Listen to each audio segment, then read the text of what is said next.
I can try it, but Actually, I got AKG headphones. They're Bluetooth, and they were only like maybe $50 or something on sale. Hey, we're on the air. Smack 'em a gob, man. Oh my God! Do you see it? Do you see us on the air yet, there, Wayne? No, I do not. We should be there very shortly. And look who we got here tonight. We got Wayne Noon. Hi, what's up? Jackson Rowdy. what's up? And his first appearance here with his rare 1983 shirt.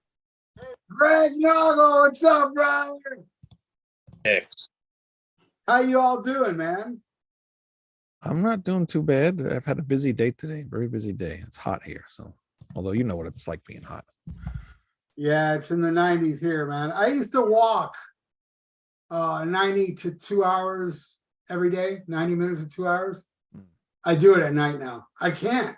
I actually got like almost heat stroke a couple weeks ago. You know what, man? I can't do this shit, you know. Yeah. During the day. It's actually dangerous, you know. Yeah, it is. I used to go bike riding when it was like really, really hot out. And it was good, you know, you get all sweaty and everything, and you know, helps you lose weight. But yeah, it's pretty dangerous. Well, yeah. Well, anyway, we do not have a topic for this week's show. I mean, I do have topics, and soon we're gonna have Wayne Noon. Listen to me. Why can't I remember his name now? Will Carroll of Death Angel. Oh, very cool. He came up with top 10 or top 5 concept albums. Oh, all right. That's a good one. And I told him, hey, let's do it on a live show, because he wanted to do it, you know, just us two. Yeah. So he agreed to do it. So I'll hit him up, and it might be next Thursday. It'll be one of these Thursdays. And cool. So since Tony and Ian can't be here this week, I thought, let's just talk to the people, you know? And that's not a bad idea. They're already starting to talk in the chat. No questions though, but they're talking in there. Yeah, there's already people talking in here, and white people just need. The hell is that? I'm trying to go into click onto the oh god, oops. It's Ralph. He's screwing up the show already. what? He's screwing up the show already, Ralph. God damn it. Where's Greg? I don't know. He left. Damn, Greg, that was rude. Didn't even say bye. Fuck him. Well, I got some cool stuff the other day while I was on vacation.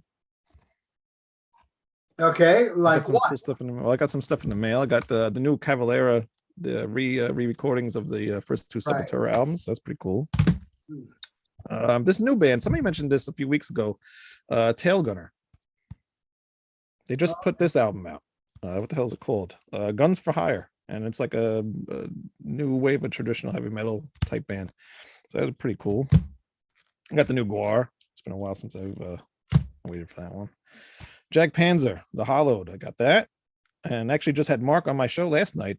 Really cool guy. I've been trying to get him on the show for a while now, and it was pretty cool having him on. We talked about the new album, talked about Ample Destruction and stuff like that. And, really cool interview. Rocky Erickson. I don't know if anybody's a fan of Rocky Erickson.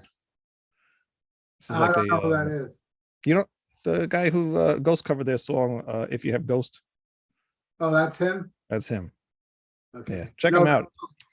Check him out. He's got some really cool songs, especially Rocky Erickson and the Aliens is a really good album.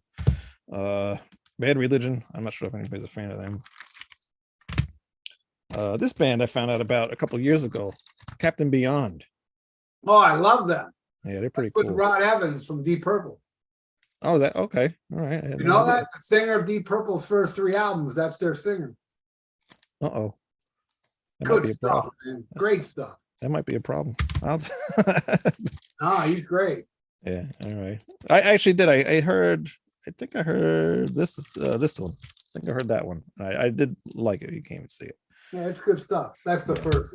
Yeah, and I heard the second one's not as good as the first one, but it's not, but it's still good. The Killers, Hot Fuss. Probably nobody likes the Killers around here. Alice Cooper, Killer, and School's Out, they put deluxe editions of those albums Nice. out. So I bought Killer is those. my Pretty favorite cool. Cooper album. Is it really? Yep. I always Same here. wondered, really. I always wondered why their album covers were like so weird back then, and like, the way they just wrote the name on there. Alice Cooper, like a child wrote it. It's kind of weird. It's funny that Alice signed my Killers and it's signed just like it is on the album. His Oh, autograph, really? Oh, that's his cool. autograph was like That's awesome. was Oh, written what on the hell's the album. that? That's not that. And he I got signed it he signed that album twice, inside and outside, which was odd. some- How long ago was that? 2015. When he opened Okay. for Motley Crue, I Yeah. got free VIP. I got to meet Alice, man. Oh, wow. I That's took a awesome. bunch of my albums to get signed. I took Dada, Hmm. Special Forces, Flush the Fashion, Killer, Muscle of Love. He signed Wow. them all. Wow, that's cool. My friend went to a convention, and at one point he got Alice to sign Love It to Death, and then he got Dennis Dunaway, and I think he got somebody else. I can't remember who it was, but I always wanted that record because it was 2 signings on there. Alice in Chains Dirt, got the Love it. record. My Love it, that favorite. album. My favorite from them. The Ramones, remember last week we did a Ramones show? Historic. Yeah, because the first album. Historic first album. Every time I'm in Cape Cod, they have a flea market there, so I have to go to the flea market, and sometimes I find some good records. I got Magnum. I don't know if you're a fan of Magnum. I don't know enough about it. Oh, check them out. They're really cool. Kiss Alive 2. Oh my God, Kiss. Yeah.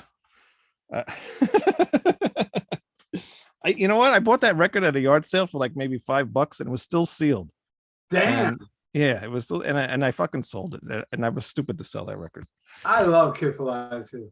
Yeah, it is a good one. Alice Cooper, Dragon Town. And another Rocky Erickson, like a live thing. You need to check him out. I think you really like him. Okay, I'll Some look cool into stuff. it. He unfortunately died. He was schizophrenic, and there's actually a documentary about him. It's a really cool documentary. It might be free on YouTube if you look up Rocky Erickson documentary. Did people die from schizophrenia? No, I don't think so. Okay, just wondering. Yeah, I'm not sure if they can die from schizophrenia, but he had a lot of health problems anyway. But he lived a long time with it. But actually, he didn't die till maybe a few years ago. But he got so bad, his mother started taking care of him, and his mother was just as bad as he is. She was a nut, and his brother ended up having to take care of him. He was doing a lot better. Then he started getting into music again, and he was actually touring and stuff like that. And then something happened when he ended up dying. But very, very cool musician. Just a shame he had to go through all that schizophrenia crap. Because there was one scene where he was living by himself, and he goes into his apartment, and his apartment is a total mess. It looks like my garage here. Just everything's thrown all over the place. But he's got the radio on, he's got the TV on, and anything else in his room that could just make noise. It's just everything is on. I guess to drown out voices or whatever he had going on in his head. It was just crazy. Welcome back, Greg. Thanks. Yeah, I'll I bet. hacked my headphones so we didn't have that problem, and it instantly kicked me off. So Now you sound better. So So we got some questions there, Wayne. we got some questions. Let's see if we got questions. I gotta go up here a little bit. See, people do know they love the 13th floor elevators. That's also Rocky Erickson. Brenda, that is your girlfriend. Rocky Erickson. It was amazing, she says. Some top 5 docking songs. There is no top 5 docking songs. Yes, there is. I No, love rocking. Bleh. I like rocking with Docking. I'm going to give you my top 5. Who asked for that question? Bobby 87. Hey, Bobby 87. Fuck Wayne. Here's my top 5 Docking songs. Number 1, Tooth and Nail. Number 2, Paris is Burning. Number 3, Till the Living Ends. Number 4. See, there's not 4. You can't even find 4. When Heaven Comes Down. And number 5, Kiss of Death. There you go. All right. Anybody else? yeah, sure. Breaking the Chains. Fucking love that song. Great video. Tooth and Nail. Alone Again. I don't care what anybody says. It's one of the best ballads of all time, and George Lynch tears it up in that song. Beautiful song. Unchained Knight, and honestly, Back for the Attack. It doesn't get heard a lot because it was just a B-side, but that was a ripper, man. I do have Dream Warriors on Oh, vinyl. you had Dream Warriors. Yeah, I don't care about You're that. gonna send that to me. You're I gonna just send did. it to me. You don't deserve that. You send it to me. I What about- second. Send it to Oh shit, Greg, I gotta send you your record. I'm gonna send it tomorrow, I promise. What about you, Jackson? Pretty similar to what they have. I would just maybe put in like did anyone say shit. Did anyone say Into the Fire or no? That one's No, but that's a great one. that's on my list.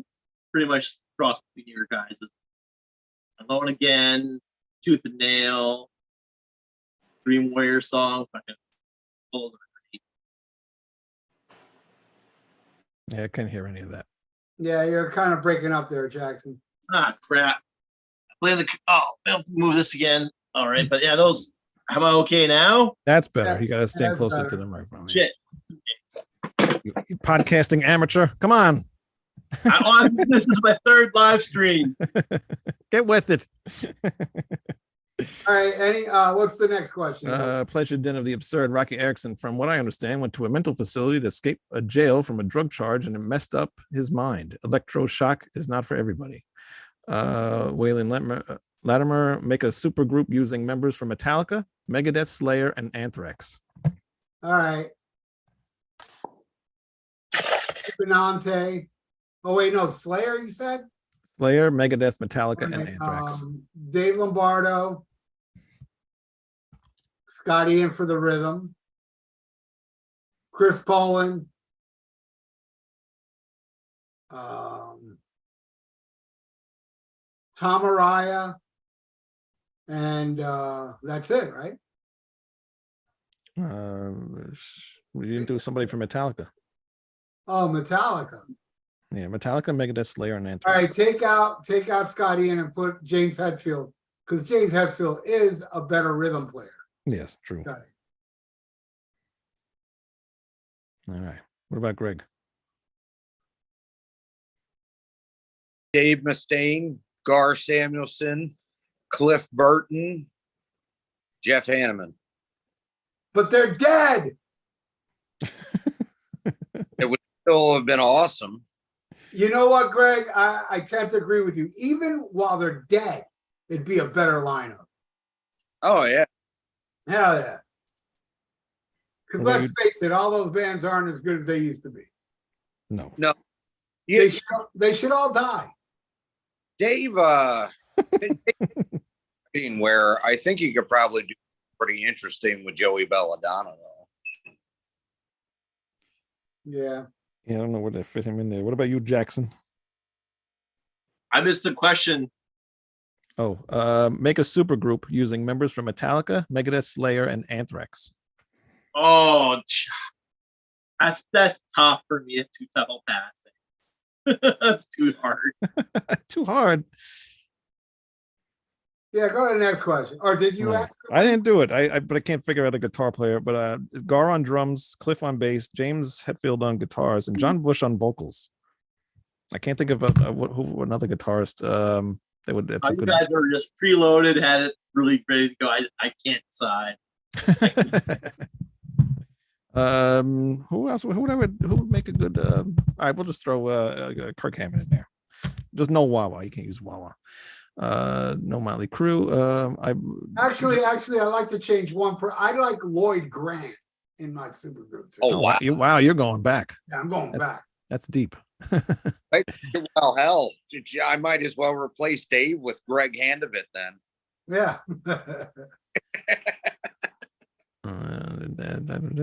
Questions. Oops. Give us What is- questions, people. Yes. Let's talk. I gotta get up the chat here. Bear with me. Halloween drummer committed suicide. He had schizophrenia. Did he jump in front of a bus or a train? I think he jumped off of a balcony.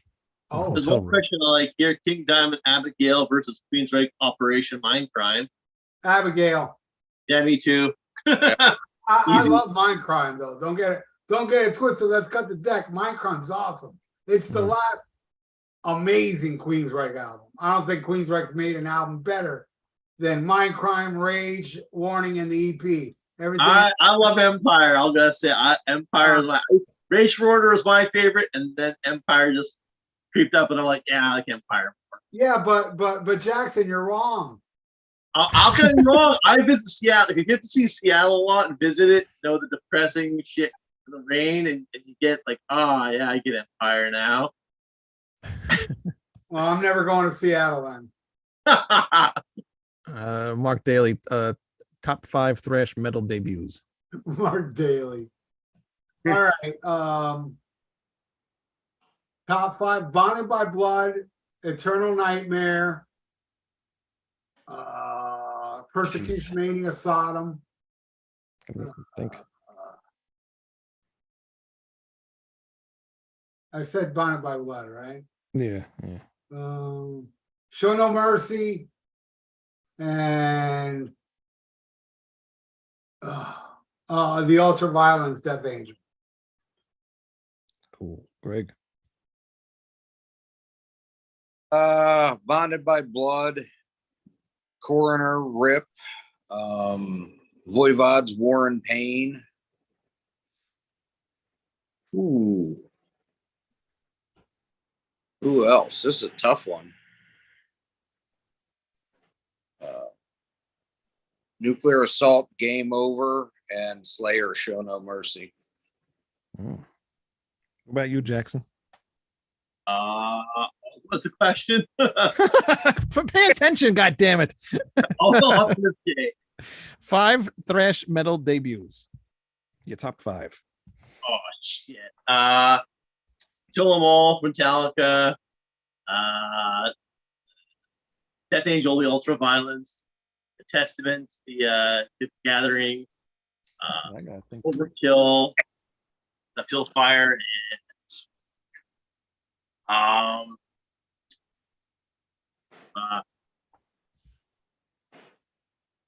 I guess Slayer. Those are the 5 top 5. Top. All right. Anthrax, Fist for the Metal, Metallica, Kill 'Em All, Testament, The Legacy, Bonded by Blood, Exodus, and what's the first Annihilator album? Alice in Hell. Alice in Hell, yeah. Schmeck McGobb, Flaming Pizza Skulls, and all that jazz. King Diamond versus Abigail. We did that one. Somebody's answering that. Oops. Man, this is a pain in the ass doing this because it moves. Neil Peart, John Young. No, that's not a question. Not a question. Do you guys know the band Obsession from the 80s and thoughts? That's Bobby 87. Of course, I'm a huge fan. I actually wrote a song called Obsession, where all the lyrics are song titles and lines from all their songs. And I got to interview Mike Becerra in Nashville, and I read him the lyrics, and he absolutely loved it. He was a cool dude. He said, hey, dude, stay right here. I'll be right back. And he went to his car, and he came back with an Obsession shirt for me. I'm a huge fan. I love martial law. Scarred for Life was my first Obsession album, but my favorite is definitely Methods to Madness. That album rules, but they all rule. They did some reunion ones later that are good too, but yeah, those early was it Enigma? Were they on Enigma? I think they were on either Enigma or Metal Blade. I think the Martial Law EP was on Metal Blade and probably Scarred for Life. But I know Method to Madness was definitely on Enigma because I discovered them because they were on the soundtrack for Leatherface. Sleepaway Camp 2. Okay. Right Between the Eyes was on that, and that comp was on Enigma. But yes, they were also in Leatherface, Texas Chainsaw Massacre 3, along with Laz Rocket, who did the theme song. Yeah. Changing my top 5 thrash, and you're wearing the shirt, Ralph. Doomsday for the Deceiver. Oh, well, yeah. that's not that shirt, but what about you, Jackson? Do you know Obsession? Think of it. Nope, never heard of them. You know what, Jackson? They're up your alley. Oh, I'll check them out then. 100%. They're kind of Jag Panzer-ish. Oh, then I'm sold. They're in that realm. And by the way, we didn't talk about this, but when you held that up earlier, Jackson from Canada got me the vinyl. Oh, that's right. Yeah. The new Jag Panzer. And that's funny because I had to buy my own. Thanks, Jackson. see, he would have been nicer to you, Jackson, if you bought him a vinyl. All right. So what were you saying, Greg? Greg got cut off. Oh, I was going to say, since we can go back and change them, actually, come to think of it, I get rid of Game Over, Nuclear Assault, and Forbidden Evil. Oh, classic. Amazing. Oh, yeah. God damn. The class. Colin Madden said Marty Friedman and not Hammett. So yeah, he's right. I'm sorry I made that mistake. Diano over Dickinson. Pleasure Den of the Absurd. I do like Diano over Dickinson. I do too. Yeah, me too. I think. Create a supergroup with Phil Rudd behind drums. Lemmy Kilmeister and Wino of the Obsessed, a 3-piece. That'd be awesome. What about you, Greg? Fast Eddie Clark on guitar for sure. Angry Anderson from Rose Tattoo on vocals.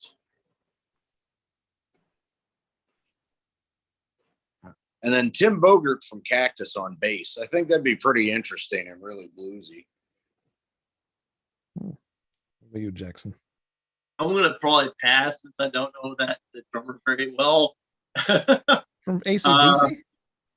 Oh yeah, well, I'm not the biggest AC/DC though. I do like AC/DC. I'm more of a casual though. Hey, if I'm gonna go for that, let's pick Bobby Blitz for vocals. Pick for bass. Pick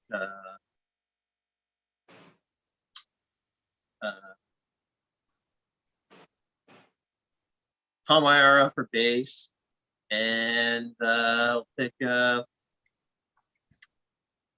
from if I can just pick one of the fucking guitar players from Creator. One of them. I'll do Ross the Boss on guitar, Ian Hill on bass. What a strange choice. Well, because Ian Hill doesn't really get that much recognition, so let's give him something else to do.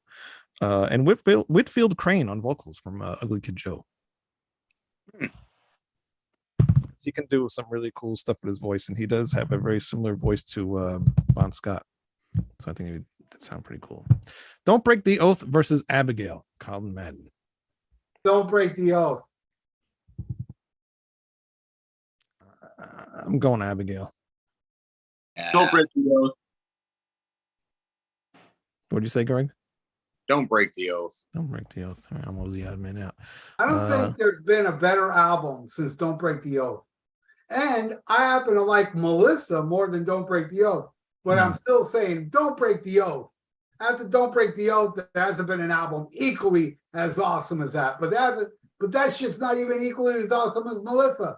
So after Melissa, shit, in a way, and I know this sounds, I don't know, it may not be controversial, but in a way, if you really want to cut it down, my favorite Merciful Fate is the EP. That's my favorite. That EP is my favorite, but it's not an album. So I'll say last great album is Melissa, and don't even mess with me when it comes to EPs. After the Merciful Fate EP, forget it. Forget it. I don't care about your Queensryches and all that shit. Great stuff. But it ain't no nuns have no fun. I have spoken, and I happen to be correct in my work. Thank you. It is a good one. I do enjoy that EP. Good. Yeah, it's all right. Great, dude. Of course it's great, for Christ's sakes. Come on. Take a joke. Pleasure Den of the Absurd. Question. Was there a musician that was not on Stars by Hearing Aid that you wish was there? Oh. I don't even know who the hell was on here, Nate. Akira Takasaki. I would have liked to see him rip on that fucking song. Tony Iommi. Oh, that was the Dio song. Okay. And King Diamond. King Diamond would have been pretty cool. What about you, Greg? Yes. Iommi would have definitely been a good one to have on there, but to be honest with you, I don't know who was and wasn't on it outside of Ronnie. I don't much remember anymore. Lead vocals, you got Dio, you got Dave Meniketti from Y&T, Rob Halford, Kevin Dubrow, Eric Bloom, Paul Shortino, Jeff Tate, and Don Dokken. And backing vocals, there's a shit list of everybody here. It's just even Eddie Ojeda was a backing vocalist from Twisted Sister. You know what that's really neat? It needed Piggy from Voivod on guitar. That's my answer. How was Eddie Ojeda on here, not Dee Snider? Eddie Ojeda also played guitar on it. Did he really? Yeah. Well, I'm throwing in Dee Snider on there. Apparently he's not there. What about you, Jackson? What do you think would be good on there? So you cut out for a second. On my end, you cut out for a second. This is your last time on this show. Oh, good. Was there a musician that was not on Stars by Hearing Aid that you wish was there? I have no opinion on the situation, so yeah. Next question. Next question.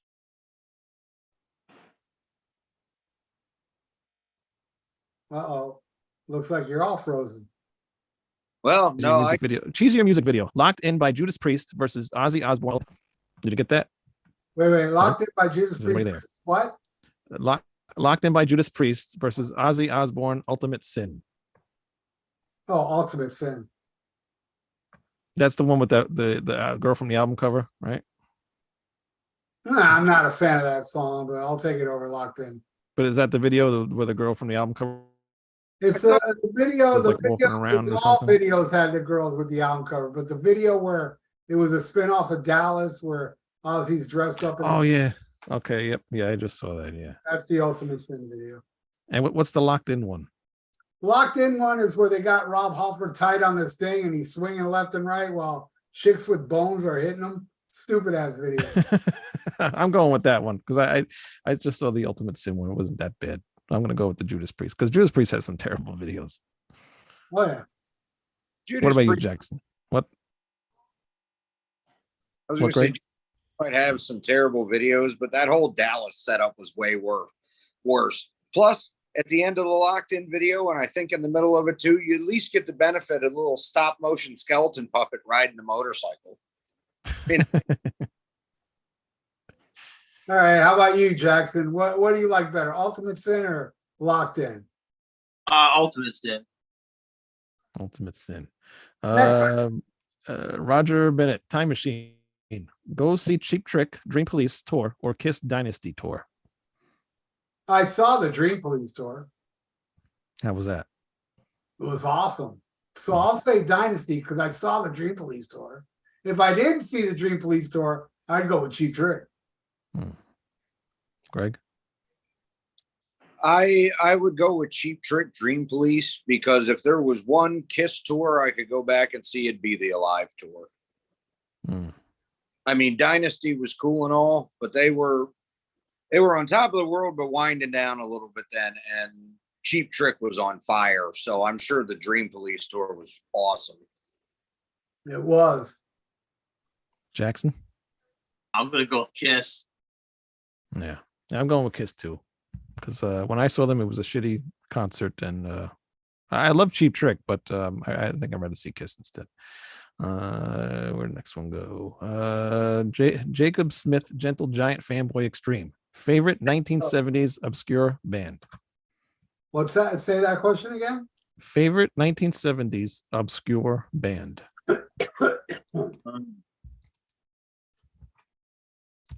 I got one. I mean, this is super obscure. And it's good shit. It's a band called Wild Butter. And the album cover is a big stick of butter flying. But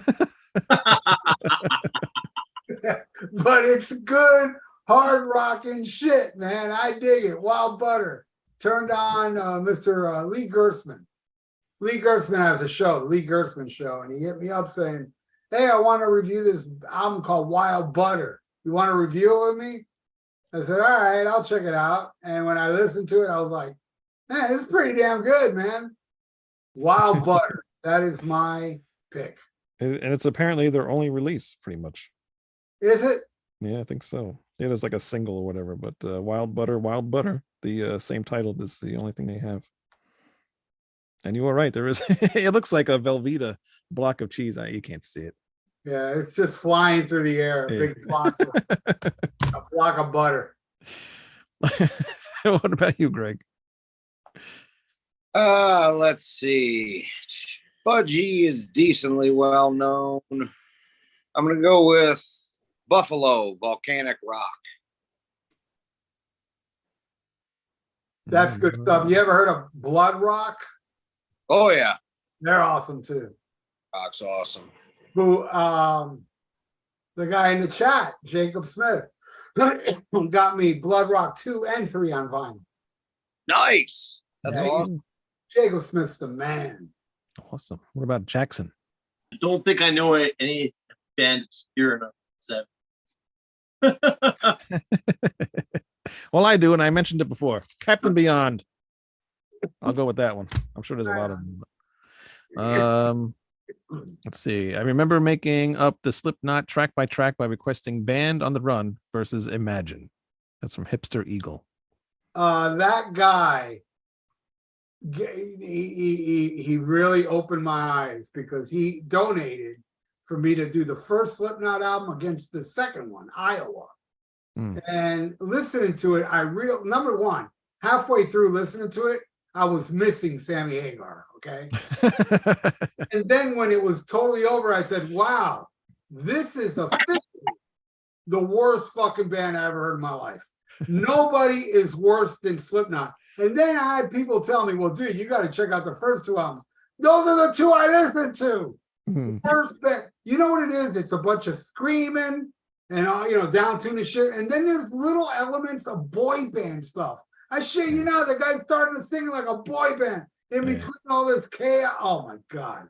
Worst band ever. And yes, he redeemed himself from doing from me doing a track by track I enjoyed. So thank you.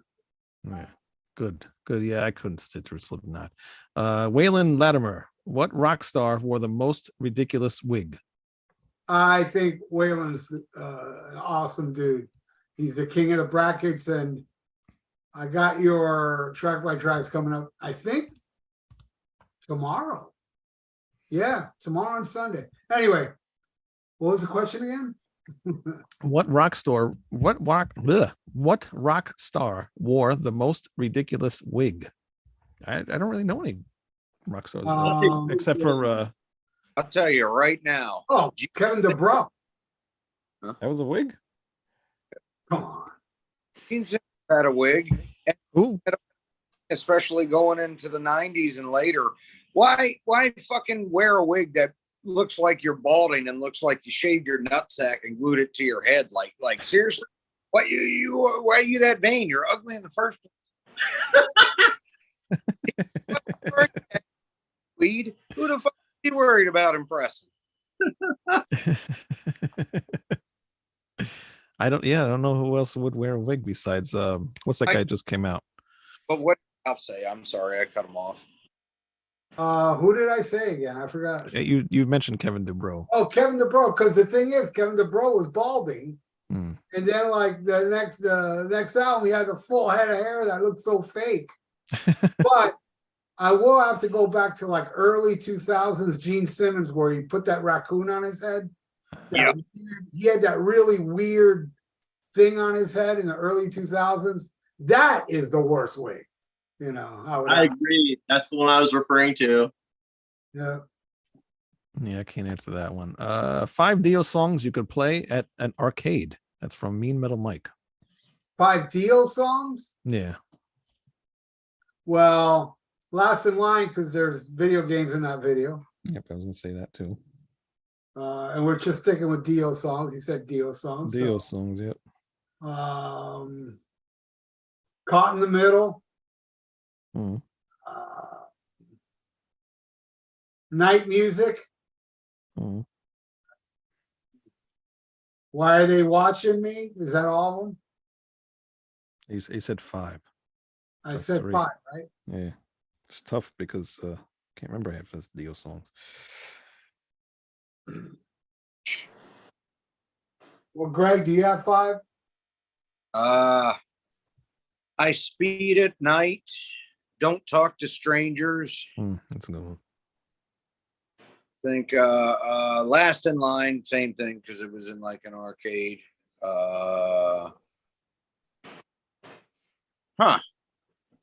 Rainbow in the Dark would be a good one. That's pretty uplifting, get you going along with that. And Rock and Roll Children.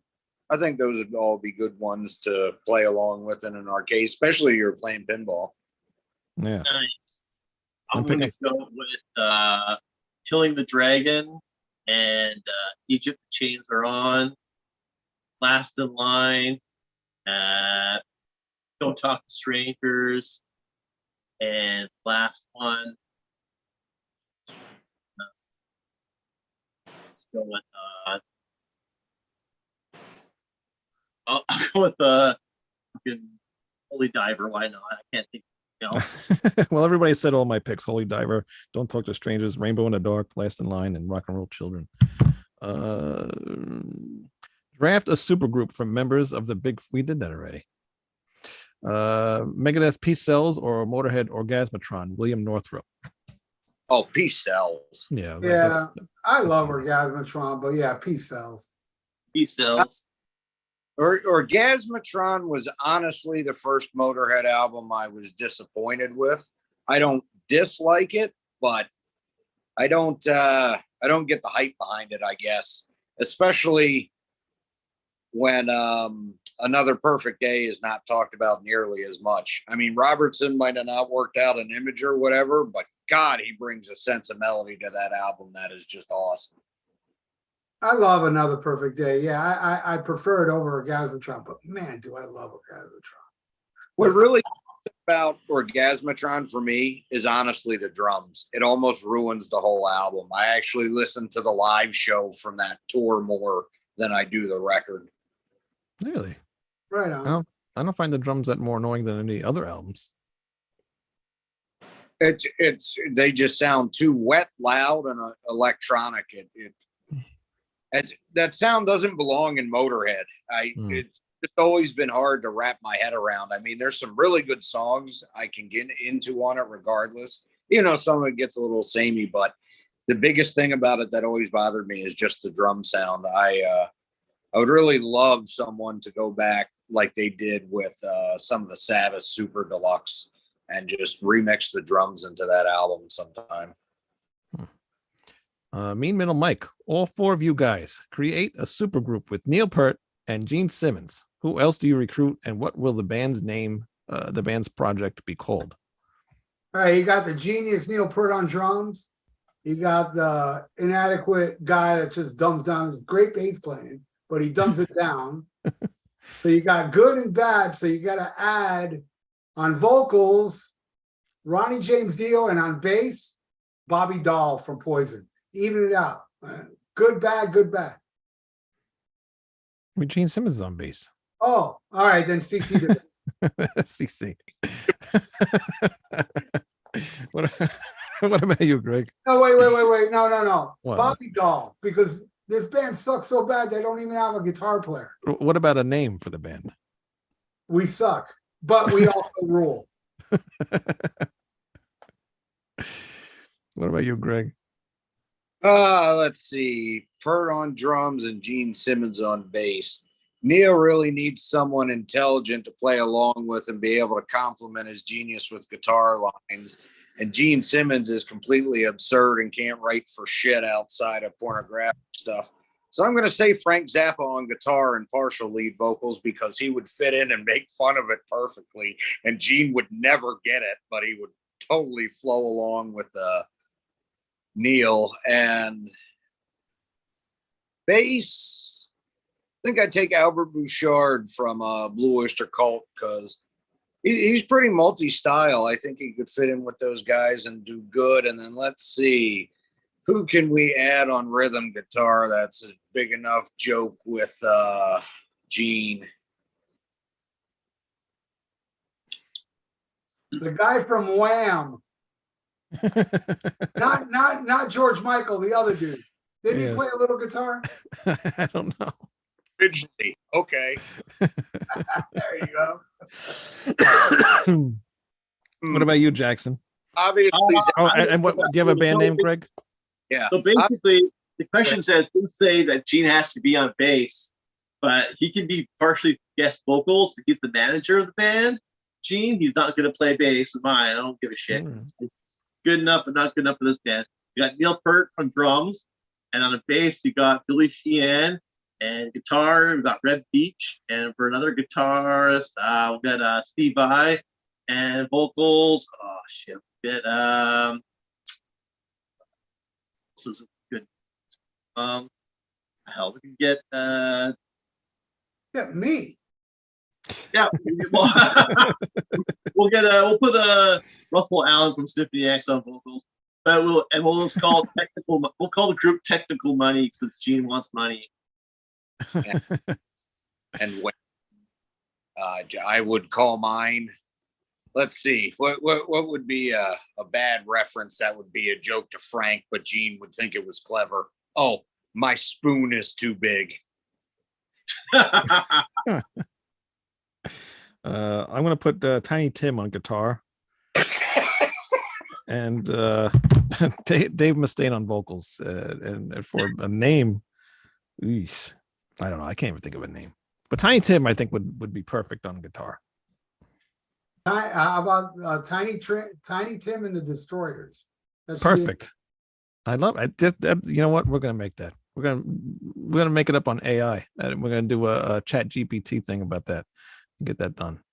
Hipster Eagle. Whoops, my big four question was already asked by Whalen. Yes, it was. Pleasure Den of the Absurd. What's your favorite Thin Lizzy lineup? You know, the classic. Come on, you can't really beat the classic. Which you know, Downey and Robinson and but God, man, that one Black Rose album with Gary Moore. Yeah, I think that's the most lethal lineup Thin Lizzy's ever had. I think so too. That's what I'm going with. You're right over there. I'm gonna pressure my drink. I'm choking. Okay, Greg, I'm going with that same lineup too because that's my favorite Thin Lizzy album. Oh, Gorham, Robertson, Downey, and Phil. You know, from Nightlife up to Bad Reputation. That's my favorite. I think Jack? I really like Black Rose, but that classic lineup, just something about it. Sorry, go ahead, Jackson. Gary Moore. Let's just use Gary Moore. Gary Moore. I got it. What's that? John Sykes. Yeah, it is a good lineup too. I mean, they got so many good lineups in that band. Let's see here. Who else we got? Unhappy Campers. Favorite Zappa lineup. This one's for you, Greg. You're a Zappa fan. I don't like Zappa. It's from Mean Metal Mike.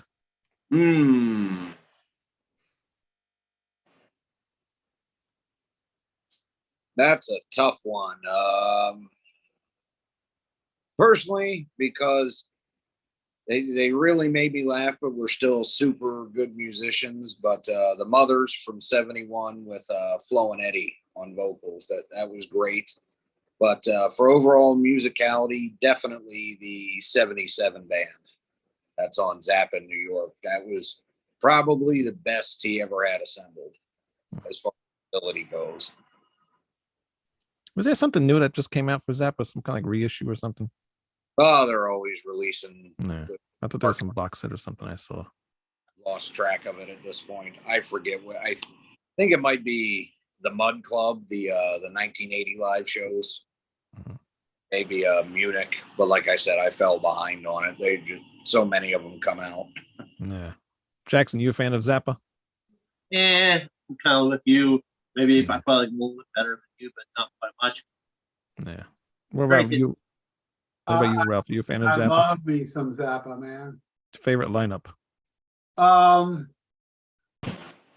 the one that's on Shake Your Booty with what's that drummer's name? That Terry Bozzio. Yep, Bozio. Yep, yeah. And yeah, Shake Your Booty, probably. And you know, because that album is so special to me. I discovered Shake Your Booty in Germany in 1979 going into 1980. The albums I discovered in Germany at the time were Frank Zappa, Shake Your Booty, Unleash the East, Judas Priest, Love Drive from the Scorpions, and Crime of the Century of Supertramp. Yeah, Supertramp, big ass jokey band. Crime of the Century to me is a freaking masterpiece. I can care less of what they did before and after that album, but that album rules. But Shake Your Booty, man. Bobby Brown, Broken Hearts Are for Assholes, Your Mama, Baby Snakes. It's just something about that freaking album, man. Absolutely love it. And I would say that's my favorite lineup. And I talk too much, god damn it. I give you long ass answers. Roger Bennett, Halloween 2 versus Friday the 13th Part 2. I'm going Halloween Part 2.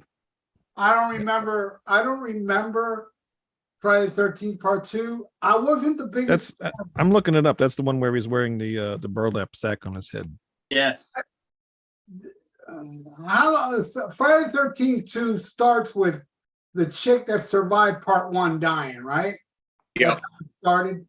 Yeah, stabs her in the fucking head, and then you see her go down on the stove. Yeah, that's the only thing I remember about that movie. And I remember I wasn't too big on Halloween 2. With Michael Myers in the hospital. I own actually both those box sets, Friday 13th and Halloween. All I know is that Halloween 3 rules. Yes, it does. That's one of my. Season of the Witch is one of my. Love it. The first one, Season of the Witch. Those are my two favorite Halloween movies. Now, Halloween was supposed to be like each movie was supposed to be a different story. Yeah. Yep. Yes. Anthology series. Yep. Yeah, but since Halloween 3 bombed so bad, they brought back Michael Myers for all of the rest. You know what though? Both part twos of those movies from those franchises are actually great examples of how ridiculous slashers were getting out of hand in like 81, 82 there, because they're really not great movies. They both follow great movies, but the whole point of both of them was to show more gore than the originals. The stories in both of them aren't really all that interesting, outside of maybe, I guess, the plot twist of Laurie being a sister. But honestly, to me, that always made him less creepy. It was much more interesting when he was just decided to stalk a random girl. And that was one of the cool things about the novelization. You actually get a couple points of view from Michael, and he's just standing there behind in the hedgerow, watching her, breathing heavily. And then when you make it his sister, it fucks all that up. So. But the biggest thing I remember about Friday Part 2 is when he fucking bisects that kid in that wheelchair with that axe. Oh, okay. I remember that part. Yeah. Happens in the rest of it, except for the end when she puts on the sweater and your mommy says put the axe down, but him killing the handicapped guy was all right. Is that the one where he also killed the chick that was in a sleeping bag and he hit it against a tree? I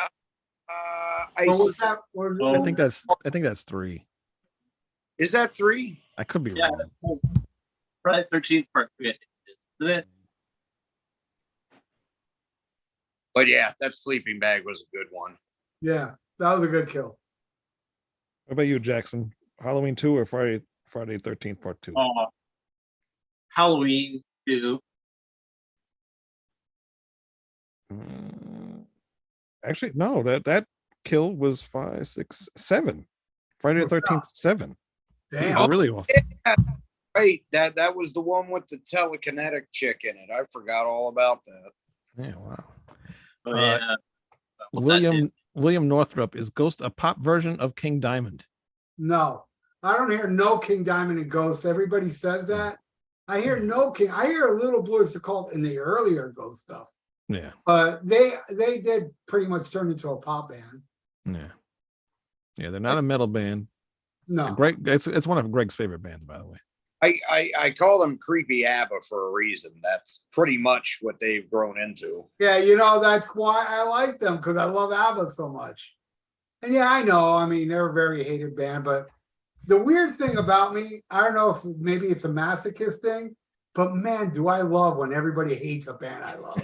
So do I. When I see all these like memes and I'm like, I love it because I love this shit. Now let me go say I love it to piss these people off, because it really doesn't anger me. It's kind of like, wow, I love that shit. That's why I am so pissed I can't get into Nickelback.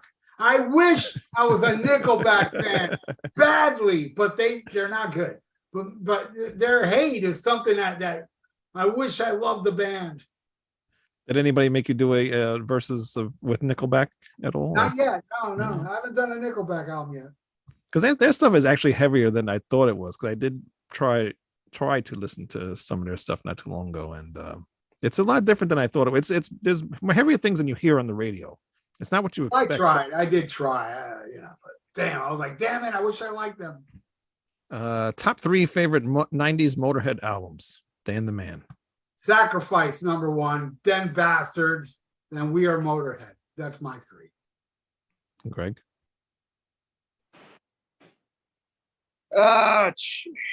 Sacrifice, Bastards.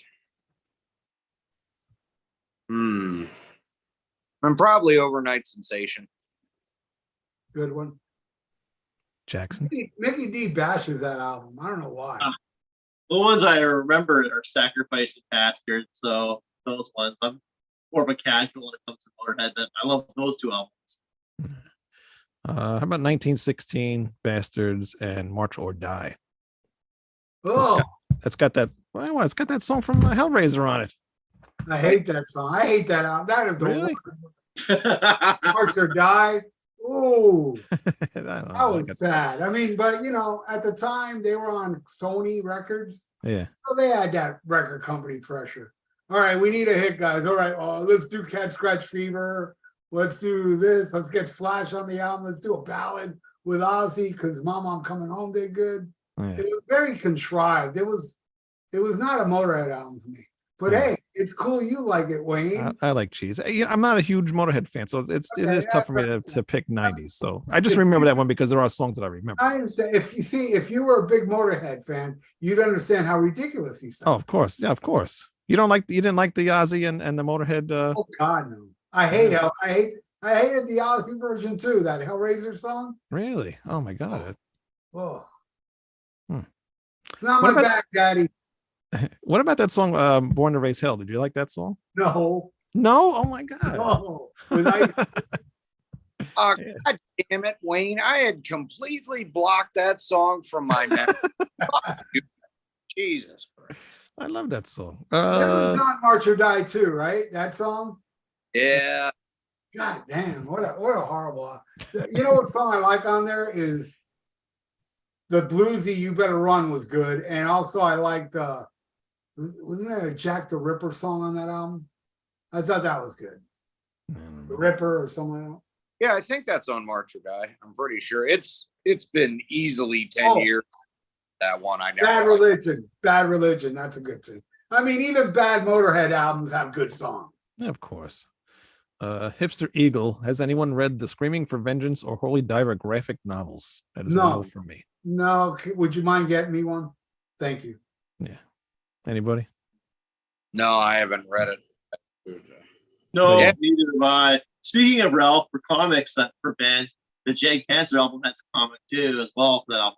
Yes, that actually I do have that one. I do have that. And actually, that is actually pretty cool what they did for that album too. And I was talking about it yesterday with Mark. the album is through the eyes of the animals or whatever, but on the comic book they did it through the eyes of the like the human of in the story. So it's pretty cool. They have two different versions of it there. Let's see. TJ James Music. Do you have any thoughts on comments David Ellefson has been making lately about Dave Mustaine? I think it's good to hear him standing up finally. He's only doing that for publicity for his new album. I have nothing to say about it, but I do have something to say about TJ James. Oh, well, what? He thinks Motley Crue's never done a bad song, but you have to forgive him because he had cerebral palsy. It's true. All right, we'll have to forgive him then. Anybody else? Any comments on Dave Ellefson? I think he's just doing it for the publicity angle. Yeah. I mean, he's had plenty of time to say all this shit before in the past. Yeah. He was already out of the band once before, so Everything he's done out of Megadeth since he's left has been terrible. I haven't liked any of it at all. It's really, really bad. I mean, it's like ridiculously bad. And yeah, man, now Dave Ellefson knows there's no way he's going to go back in Megadeth. So now he's like mouthing off and shit like that. yeah, But he of course. kept quiet. There was, many years of him being miserable in Megadeth after Dave brought him back. You got to remember, Dave Ellefson sued Dave Mustaine. Right. And he lost. So then he had to go back with his tail between his legs, where Dave instructed him what to do. And he did it like the little doggy he is. But now that he got kicked out, he's like, you know what? Fuck! He's got all that pent up aggression in him. And yeah, now he's going off. And but let that be a lesson to all of you out there. Do not jack off on your phone. Where are we supposed to do it then? Going away. Top 3 death metal albums. Gavin Johnson. I know it's popular to say Altar of Madness, but no, my favorite is Covenant. Left Hand Path, Entombed. And number 3, Slowly We Rot, Obituary. Greg. Obituary, Cause of Death, Cancer, To the Gory End, and Scream Bloody Death, Scream Bloody Gore. I know people bitch now because it's one of the first, so it's more thrash than it is death metal, but they can go to hell because. Oh no, dude, that is a total death metal album. You kidding me? I will contest that Seven Churches, was before it, and but Scream Bloody Gore is one of the first death metal albums. Oh yeah, give me a break, man. How can you call it shit? Like fucking Zombie Ritual thrash. That's total death metal, man. These fucking younger kids with their ridiculous 50 different subgenres. Oh, that's Black and Death, Kitchen Sink, whatever the hell. Yeah, certain it's like splitting hairs. Slayer, Rain and Blood is overrated. Okay, son. Yeah. I never called it overrated, but I always have liked Hell-Awaits better. I think that's better. Well, dude, I'm more of a Metal Blade. My favorite Slayer is really Haunting the Chapel, but I love Hell-Awaits and Show No Mercy more than Rain and Blood. But come on, man, Rain and Blood rules. That's a ruling album, man. Oh no, it totally does. I don't care who you are. If you're doing yourself a major injustice by putting on Rain and Blood and then turning it off after Angel of Death. It's one long song, 28 minutes of fucking awesome speed metal greatness. I love Rain and Blood. Thank you. My top 3 death metal albums would be Monomarth, Odin on Our Side, and 2 would be Cataclysm, Serenity and Fire. Number 1 would be Death. Tough for the death album. The last 3 always play, but it's gonna have to be The last Death album. My brain's starting, you know. Sound of Perseverance. Yeah, Sound of Perseverance. Sir. Thank you. See, I'm not a huge death metal fan, but I'll go with these: Carcass, Heartwork, Deceased, Ghostly White, because that was the first Deceased album I really got into, and Sepultura, Arise. Nice. The last great Sepultura album, in my opinion. Yeah. Really? Didn't care Oh, for. I didn't like Chaos, and then you know what happened after that. Oh, yes. I'm very aware. But no, Chaos is far from a favorite of mine, but I still like that one a good amount. Yeah, I'm not a fan. Sorrow's Ace. Do you know World War III, first album, 1990, with Mandy Lyon, Tracy G, Jimmy Bain, and Vinny Appice? Yes. I've never heard of it. You know, there was a night where I saw 2 concerts in one night. I saw Black Sabbath, Motorhead, and Morbid Angel at Sunrise Musical Theater. And after the show, we went to a club called Rosebuds where Jakey Lee was playing. Like at midnight. This was like mid-90s. And Mandy Lyon was the singer of Jakey Lee from World War III. And he had really long black hair, and he had a fan blowing his hair the whole fucking time. It got annoying. Seeing this guy sing with his hair getting blown out. I was like, oh, stop it. And then there was this drunk guy in the audience yelling, "Where's Ray Gillen?" You got anything to say about him, Greg? I was actually just listening to that record the other day. Good band. I really don't know what the hell he did outside of World War III, but I enjoy that record a lot. Jackson, you ever hear that? Pass. Pass. All right. Do you prefer Jake E. Lee or Zach Wilde with Ozzy? Pleasure Den of the Absurd. Jake, man. Waiting for Darkness. Bark at the Moon. The solo on Bark at the Moon is ridiculous. It is. That is one of my favorite Ozzy solos, actually. Oh, especially the last solo on it. Oh, yeah. Jake, by far. Love Jake. Yeah. Greg? Jake, no question. I really don't care for Zach Wilde at all.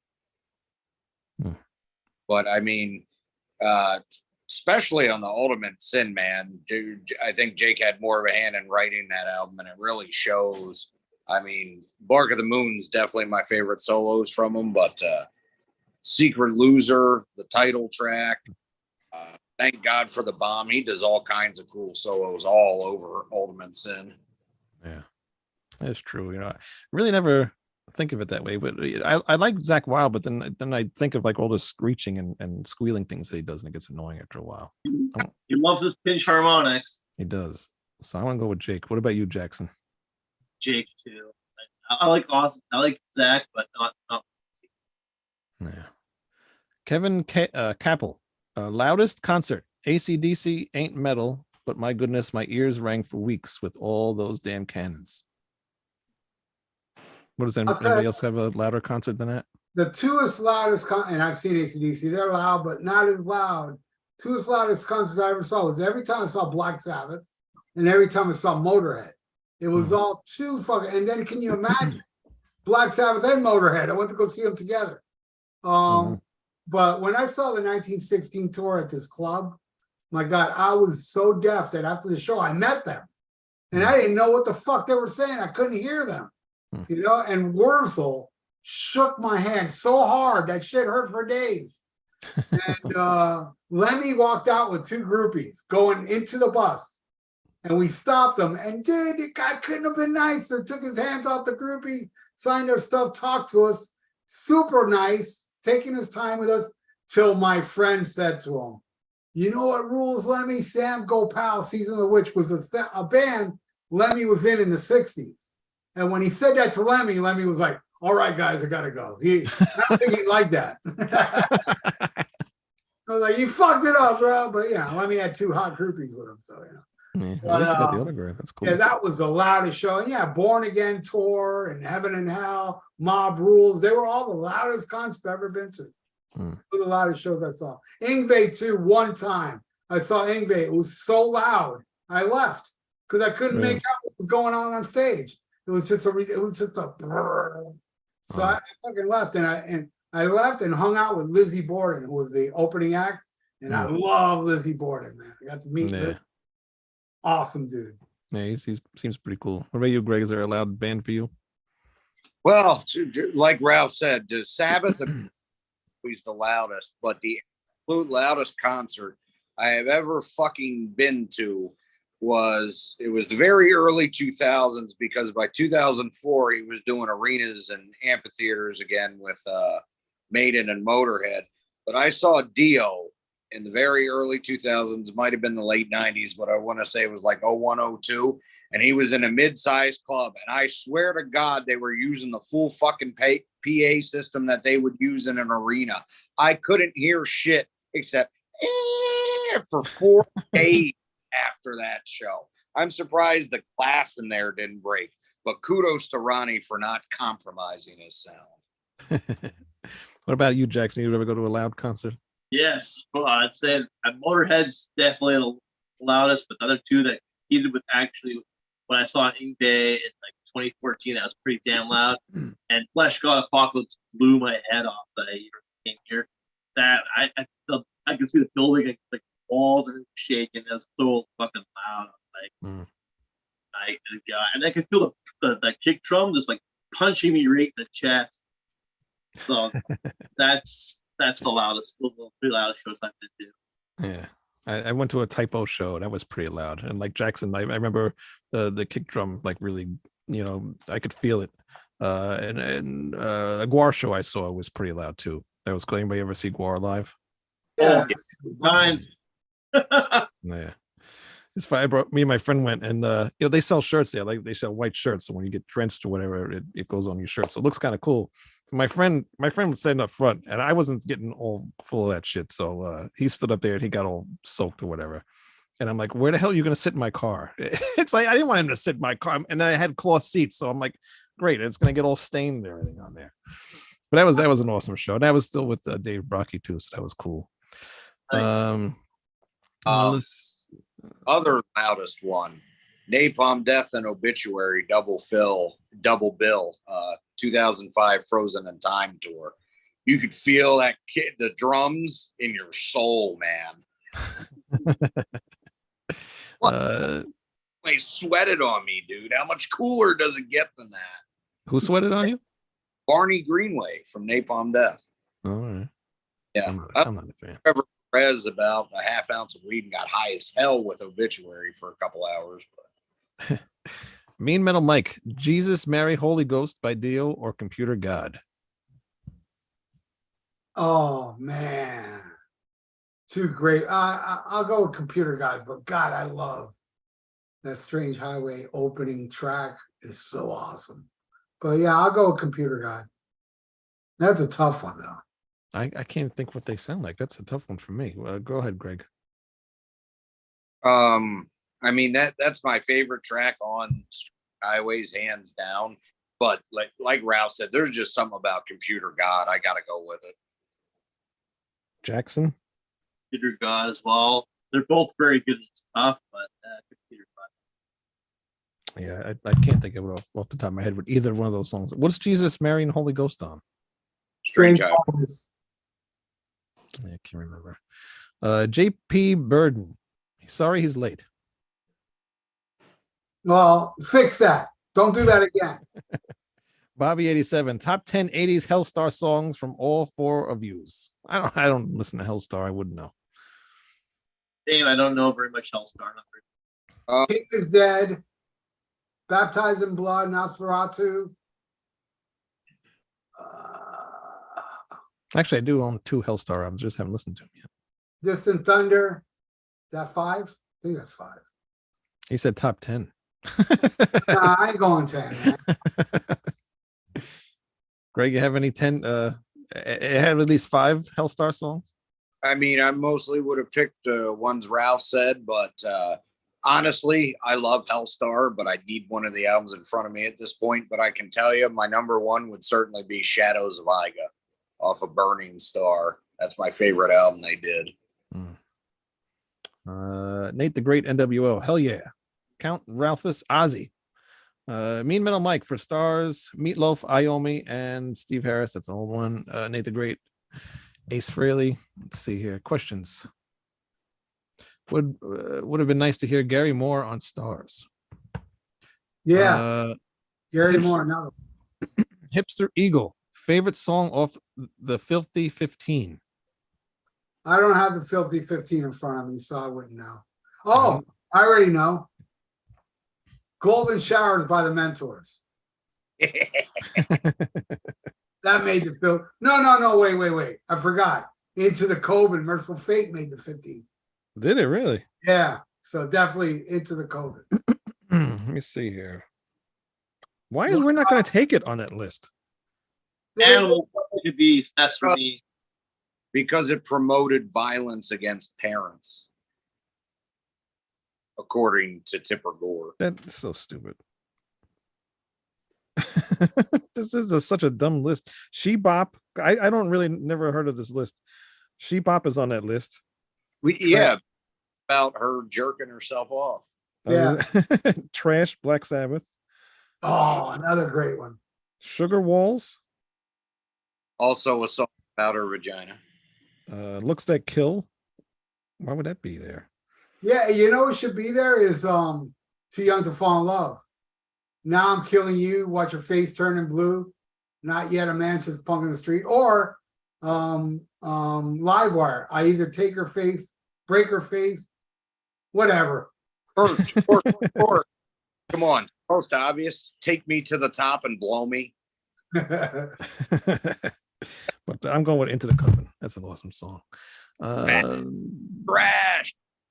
Shot in the Dark was the video with the girl in it. Oh yeah. No, she was in all the videos. She was in Lightning Strikes and also The Ultimate Sin. She's in all three videos. All right. Colin Madden, best Metallica cover song. He's voting for Helpless. Blitzkrieg. Close second. Blitzkrieg. Right, you, That's Greg. my pick.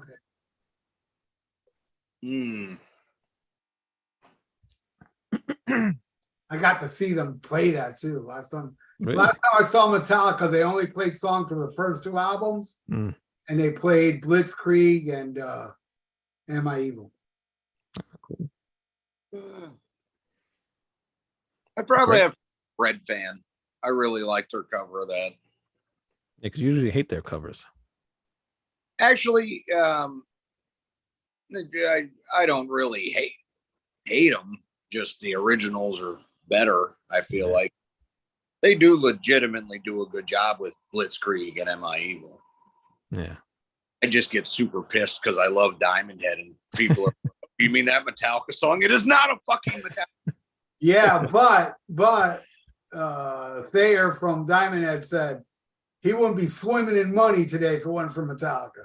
Yeah. Oh no. So super respect for Lars and all that. I mean, honestly, he funded a lot of those NWO BHM bands to be able to get their back catalogs out and all that in the early 90s, helped Diamond Head come back. You know, it's really cool the way he did that.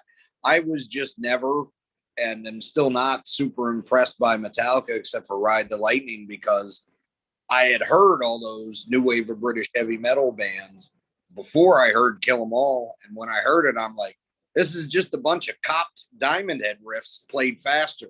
Like, who the hell cares? Jackson. Whiskey in a Jar. I do like, you know what, that one actually made me like get into Thin Lizzy. I do like that one. Really? Yeah, it did. I hate that song, whether it's by Thin Lizzy or The original is tough to get through, but I kind of like it. It grew on me. You make a great point, Greg. When I think of that song, I just think of the old Camp Chaos videos when they were making fun of Metallica with James Hetfield as a mongoloid. Metallica good, Napster bad, except he said, whack for my daddy, oh good.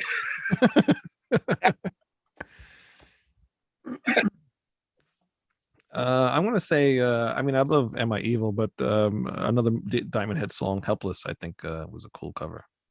No, I love that 588 EP. Yeah.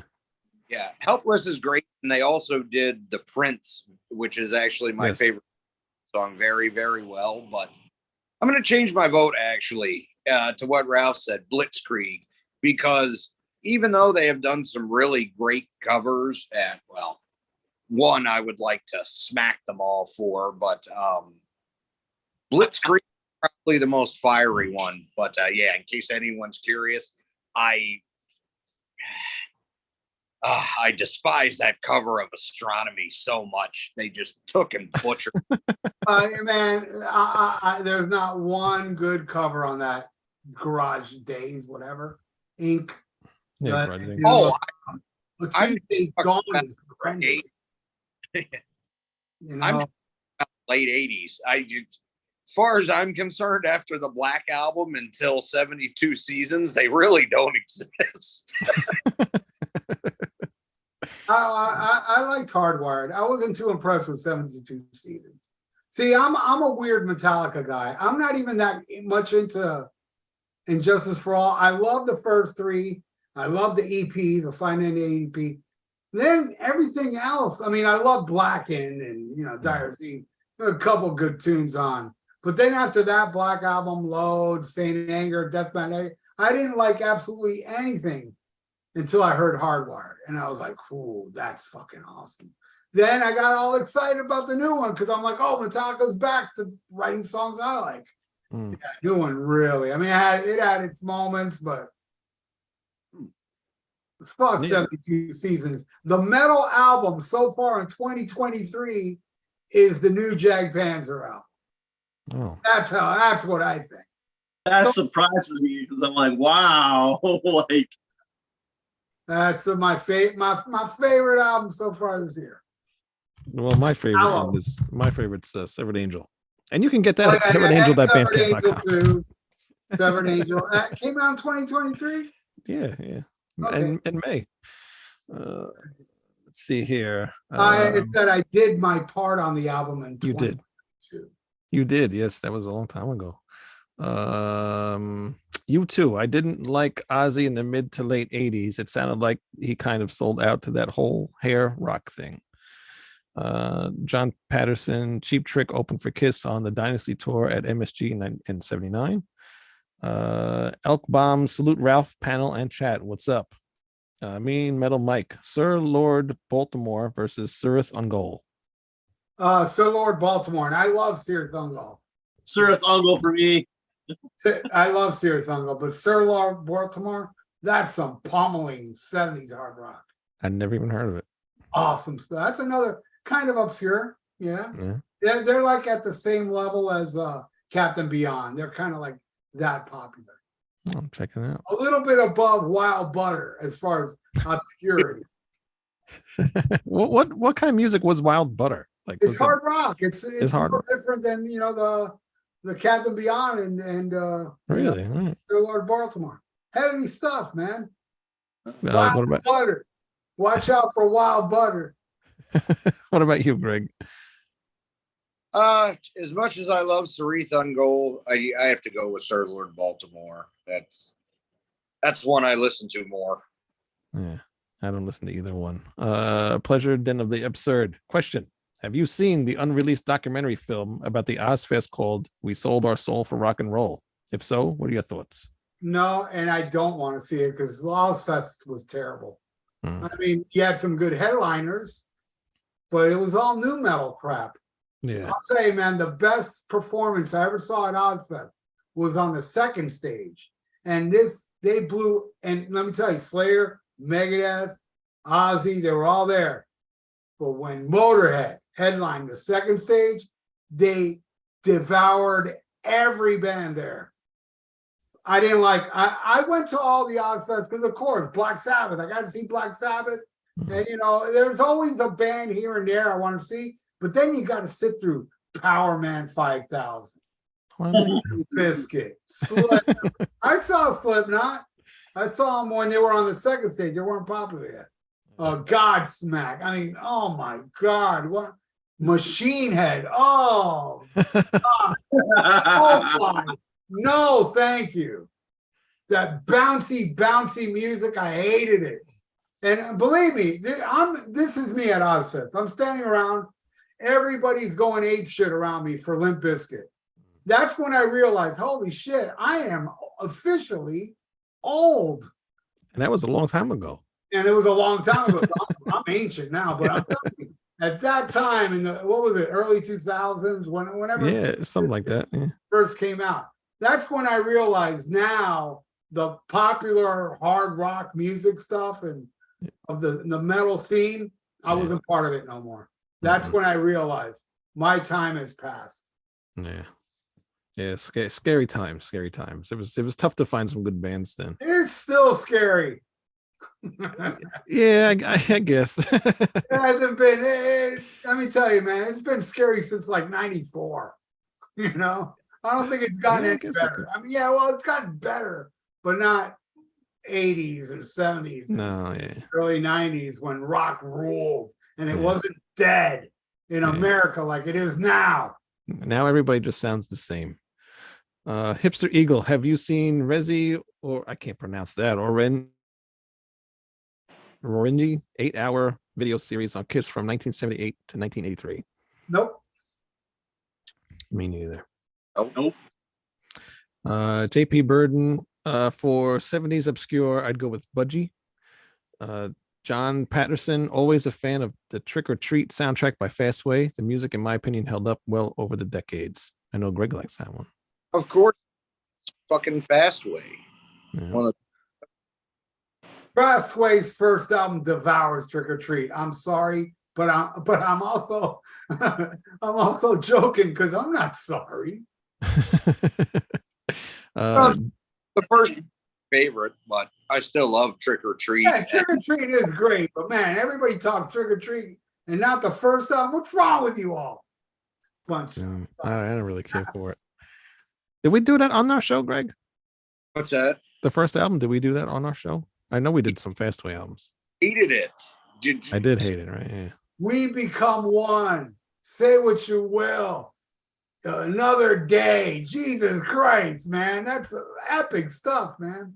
Maybe we should revisit. We should revisit it, maybe. Ralph, did you ever? What's that? I even like Waiting for the Roar, the third one they did with Dave King. That was a little more AOR sounding. Still came out badass. I Yeah. remember that one. Ralph, did you ever get to see Dark Angel with Don Dottie on vocals? Yes. Yes, I did. They played in Miami, and yes, I did. I did see him one time. And Colin Madden said the worst wig was Michael Angelo from Nitro. Forget about that band. Him and guitar. What's that? He had the guitar with the four necks. You don't remember that? Yes. No. I know who Nitro. I just forget You know, about that. you know band. that guitar got stolen? Yes, I've read that story. That's messed up, man. Jersey Joe said, hi, Ralph. What about the Hi. rest of us? Count Ralphus, Jolyn Turner. Yes, that's what I was thinking of with the wig. Jolyn Turner, Wigzilla. George Lynch, bad wig in early Dokken days. No, that was his hair. Big. He didn't wear no wig. I just saw an interview not too long ago with Don Dokken talking about how George Lynch was into Kajagoogoo. He got the Kajagoogoo haircut. You know, Kajagoogoo had blonde hair on top and then the black. That's George Lynch got the Kajagoogoo haircut at that time. And he didn't. George Lynch never wore a wig. No. Don Dokken did. Oh yeah. Count Ralphus, Marky Ramone is bald. Yeah. I didn't know that. If you look at the early, like the Ramones pictures when he first joined the band, very much receding.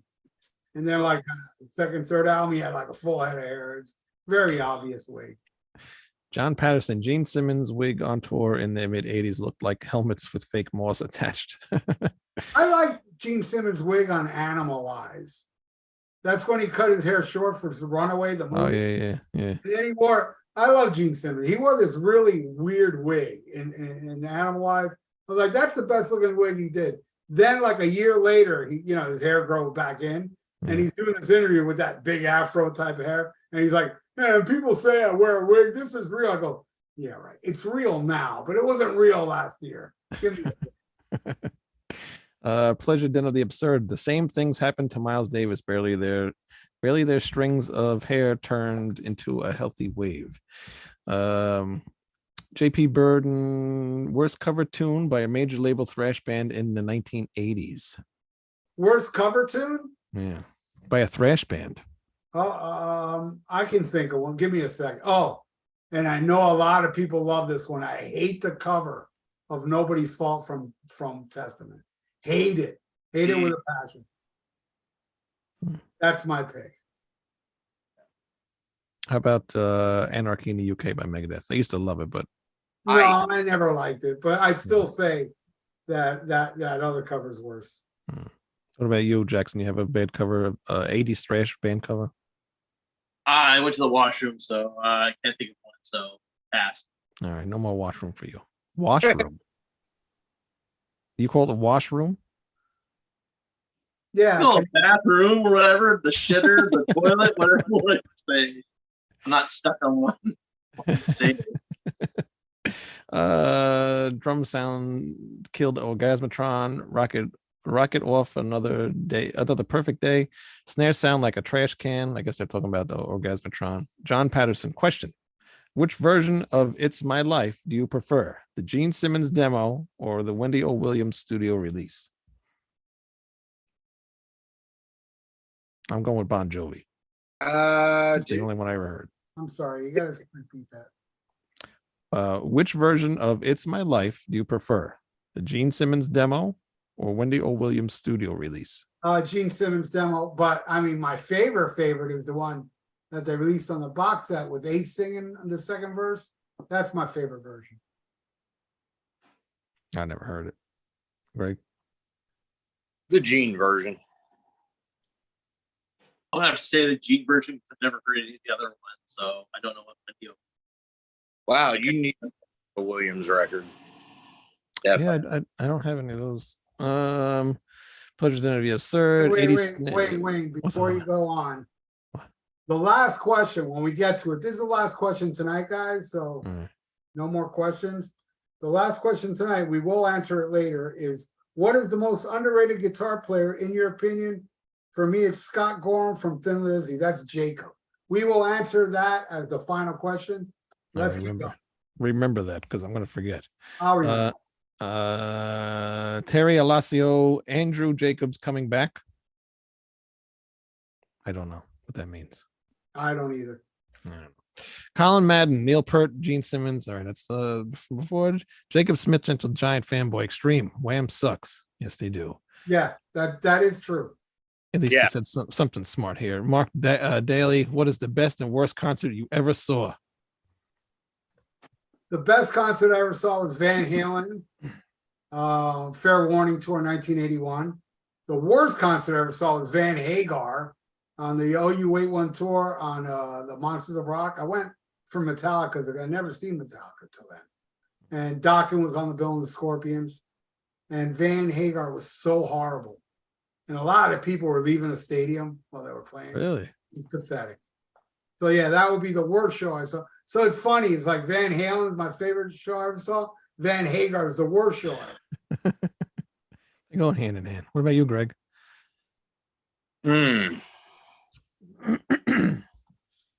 That's a tough one. There's a lot of good ones there, but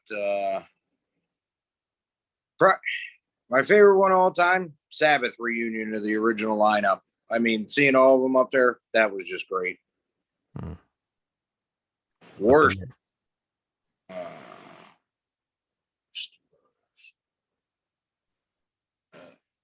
Dokken. Don sounded awful, and it just ruined the whole thing. Up there whispering into the microphone, like, dude, just give it up. What about you, Jackson? That's tough for best. It could change day to day, I'm sure. After I mention it, I'll think of one better, but best for now is Blind Guardian in 2015, just at the Commodore Ballroom. It was like everybody could sing all the lyrics, all the songs. They needed to. It was just like magical, and the performance by the band members, best I've ever seen too. That was pretty killer too. Worst was Dimmu Borgir in 2010.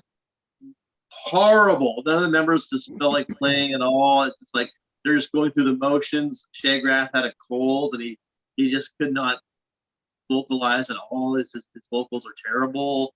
They just kind of like peg leg through the set. It was just, I almost left. I should have left during that cold.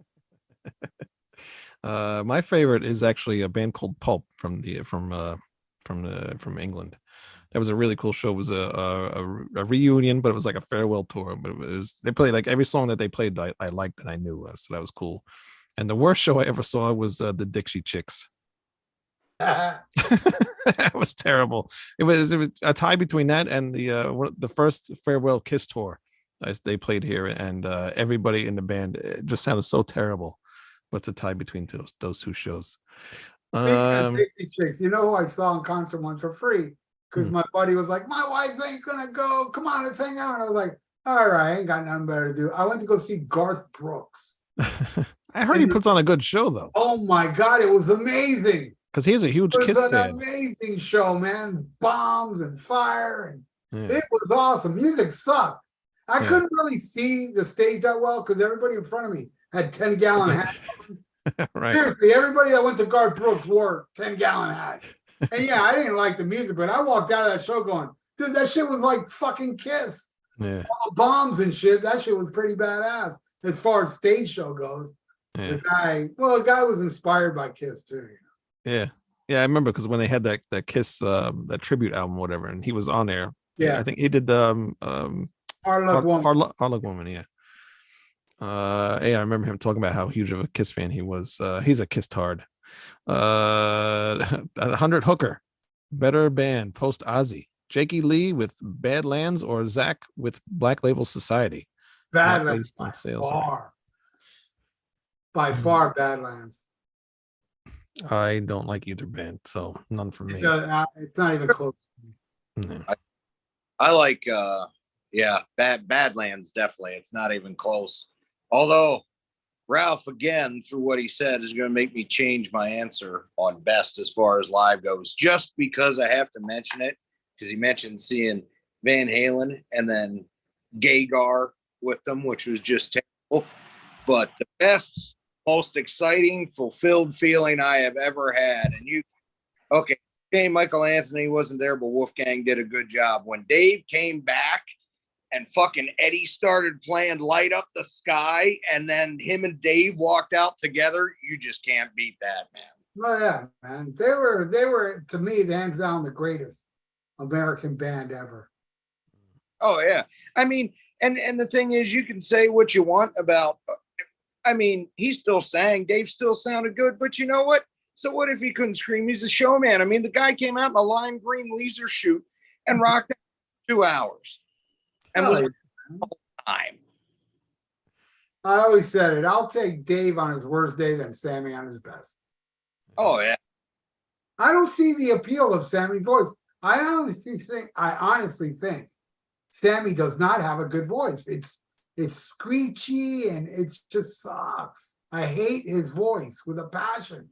I hate it. When people say, well, at least Sammy can sing, I was like, okay, whatever. I'll take Dave sounding like a frog over Sammy any day.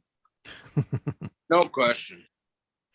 What about you, Jackson? Do you have a preference between Badlands or Black Label Society? I've not heard enough Badlands to have an opinion, so I'd have to go with Black Label Society. Brian, doesn't everyone here think that Lou Reed was overrated? Of course. Oh yes. Yeah. Yes. I hate the Velvet Underground. I hate him. Yeah. I mean, yeah, all right, he died. I don't wish I'm not happy he's dead, but I thought he was cocky and asshole and one of those Rolling Stone dark things that I hated about like the elitists in the 70s saying, oh, that there is what do you call that? Corporate rock, and that sucks and this, that. And then then you lather the balls of Jackson Brown. Get the hell out of here with that wife beating idiot and Lou Reed and all. Fuck them all. I hate them. Corporate rock till I die. I don't give a fuck. Make fun of what I like. But what I like to my ears is far superior than some idiot talking about, and the color girls go, doo, doo, doo, doo, doo, doo, doo, doo. The fuck is that shit? That shit sucks. But you think of Lou Reed. You should do a cover of that. You did that pretty good. Yeah.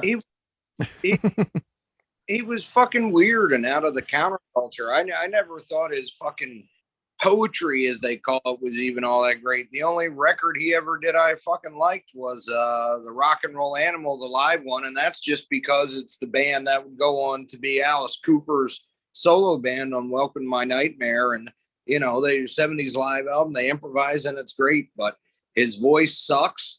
He didn't have anything to say. He was just fucking a contrarian to be a contrarian. And I think he was just a gigantic egotistical asshole that is remembered as this artist that he wasn't. You know, Zappa was weird, but he had a fucking point behind it and he could write music. May I also add, fuck Andy Warhol too. Indeed. And Captain. Oh, look at this. I painted a fucking Campbell soup can. Oh, wow. How artistic. Screw you. I can go in the other room and draw a number 2 pencil. And you think that's genius shit. If it was Andy Warhol, screw all those people. Fuck you. And I love New York, don't get me wrong. But fuck that hipster New York scene of the 70s. That shit sucked. Only good thing to come out of that was the Ramones. Thank you. I wish the Manny was here because he's a huge Lou Reed fan, actually. Oh, well, yeah, I'd have to tell him. No, he's probably watching now. Hey, I'm not sorry, Manny. I can't stand the guy, but it's cool. He's very annoying. Manny's annoying too. Metal Guru. Yep, this is the 3rd Zappa set released this year alone. Pleasure Den of the Absurd. I'm trying to replace my vinyl of Thin Lizzy Life. Blah, blah, blah. Jamie Tanner, Zappa was a great interview. Brian, what is Wolfgang going to do with all Eddie's tapes? There's hundreds of hours of tapes. I don't know, man. I don't know, pretty cool. Forever, but you know, obviously there is, and him and Al's got to plow through all those tapes, and I'm sure there's some great stuff in there, man. Yeah. Colin Madden, Chic your boot. This the last question, I think. No. About guitarist favorite. I don't know why I thought this was the last question. Chic your booty lineup rules. Adrian below. All right. I love this. Great conversation, fellas. Hard rock forever. Thank you, David Reese. Brian, Moon Unit Zappa was hot back in her heyday. Jimmy Coleman, Rock and Roll Animal. Brian, Friday the 13th was in the theaters in Super 3D. That's how they build. Felix Lusash. Moon is still pretty hot. Brian. All right, these are questions. Punch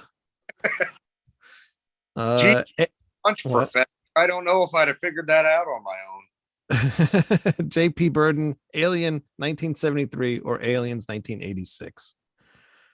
Oh, the first one, hands down. Look, here's the thing though, and I know I'm going to sound like a negative Nancy, but honestly, hear me out. I think the second Aliens album is awesome. And I think Bill Paxton stole that movie, you know, hands down.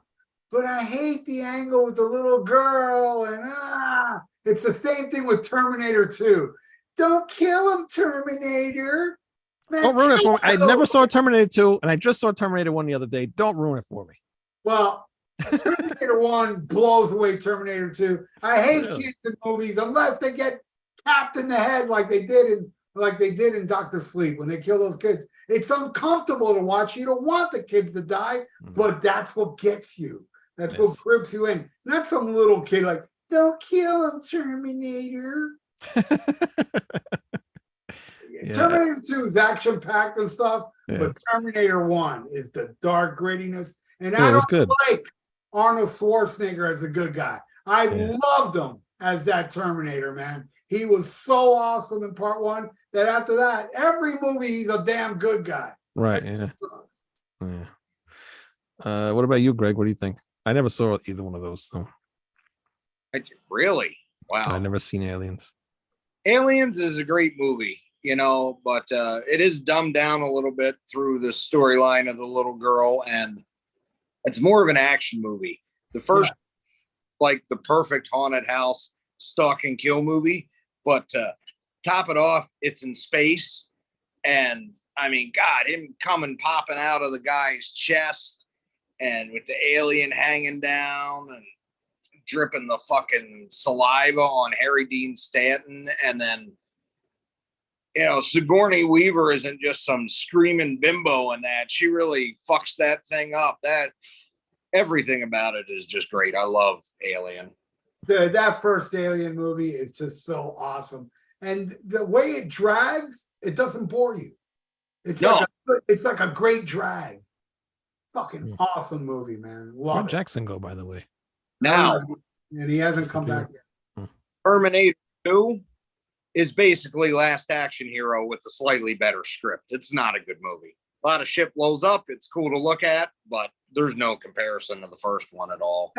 It's got some good action stuff, but the first one, dude, has, I think, without all the CGI or whatever technology they had for T2, part one didn't have all that technology, and yet it worked so well. Like an example, like when Arnold jumps on that car and punches that windshield, that's no special effect. That I saw a making of where it was actually like a mechanical arm punching through a windshield with Arnold. Like, really? Amazing stuff. How they, everything is so real in part one. Where the next one, all right, let's get a little computer stuff here to fix this and that.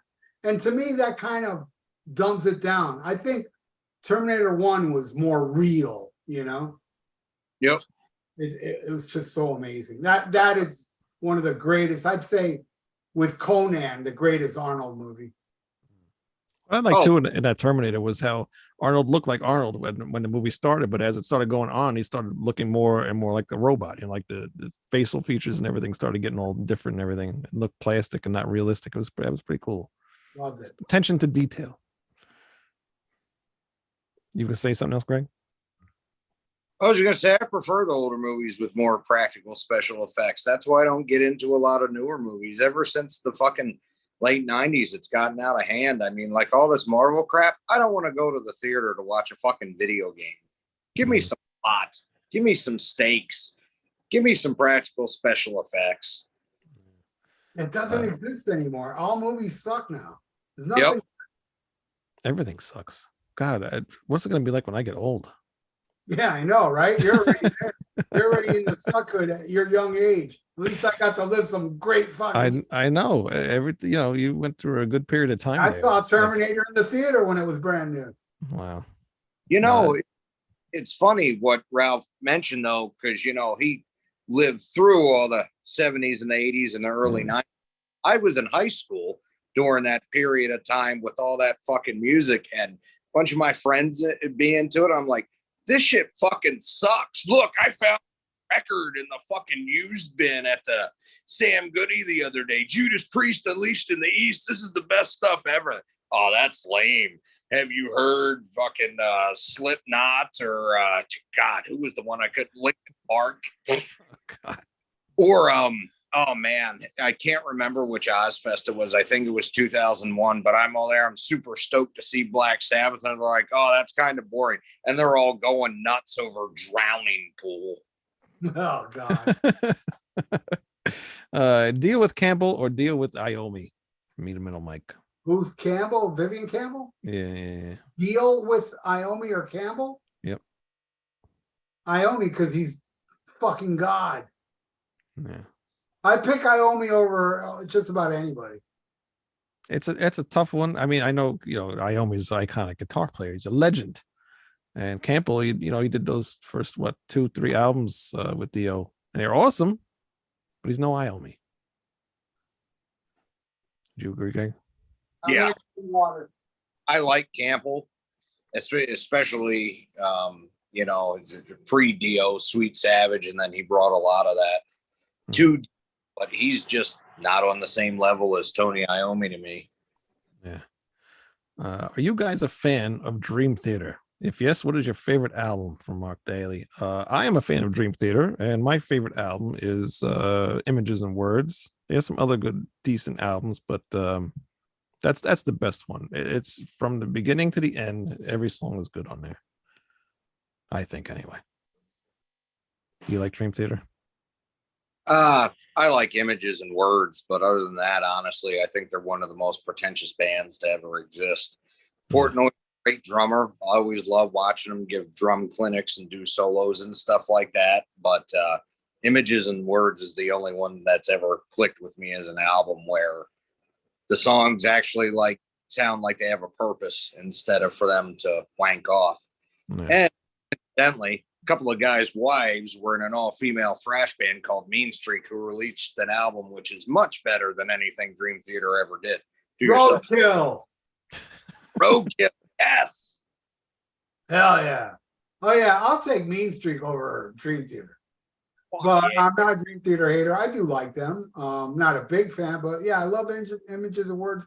I love Awake, and I love what's the concept album? Metropolis. Another theater album that is as good. What did you say? Yeah, Seasons but of Memory. Oh, Season of that's like an EP though. It's only got one. It's got Season of Memory and it's got all those live songs on it. Scenes from No, Memory. no, Oh no, I'm thinking of something else. Scenes from Change of Memory. is what you Seasons. said. Yes. The only other Dream Theater album I do like, I think it's as good as Images and Words, is Black Clouds and Silver Linings. It's probably the closest to Images and Words. It's a really good I album. like Train of Thought. I like Systematic Chaos. But you know, the only one I really go back to the most is Metropolis. That's one I listen to the most. That's cool. Brian, favorite. What? I said I like songs from all of those. Just it never really clicked with me as full albums. I don't think they suck. It just, like I said, a lot of it feels pretentious. Yeah, no, it just gets worse as they go on. I mean, I still like them, but they get boring after a while. Favorite Leprechaun movie? Mine is the first one with Jennifer Aniston. I know you're a huge fan of Leprechaun, Greg. I love it. I should have brought the action figure out here with me. I love the first one because it is the perfect mix between a ridiculous comedy movie and a ridiculous horror movie, because they have all the younger juvenile humor thrown in there because it was originally planned as a children's movie, but then they decided the makeup would be too horrifying, so they turned it into an R-rated horror film. And seeing him hop up and down on someone's lungs with a pogo stick and then rip someone's eyeball out, but in the next scene he's chasing after some guy super fast on a tricycle going fiddly diddly dee, a leprechaun.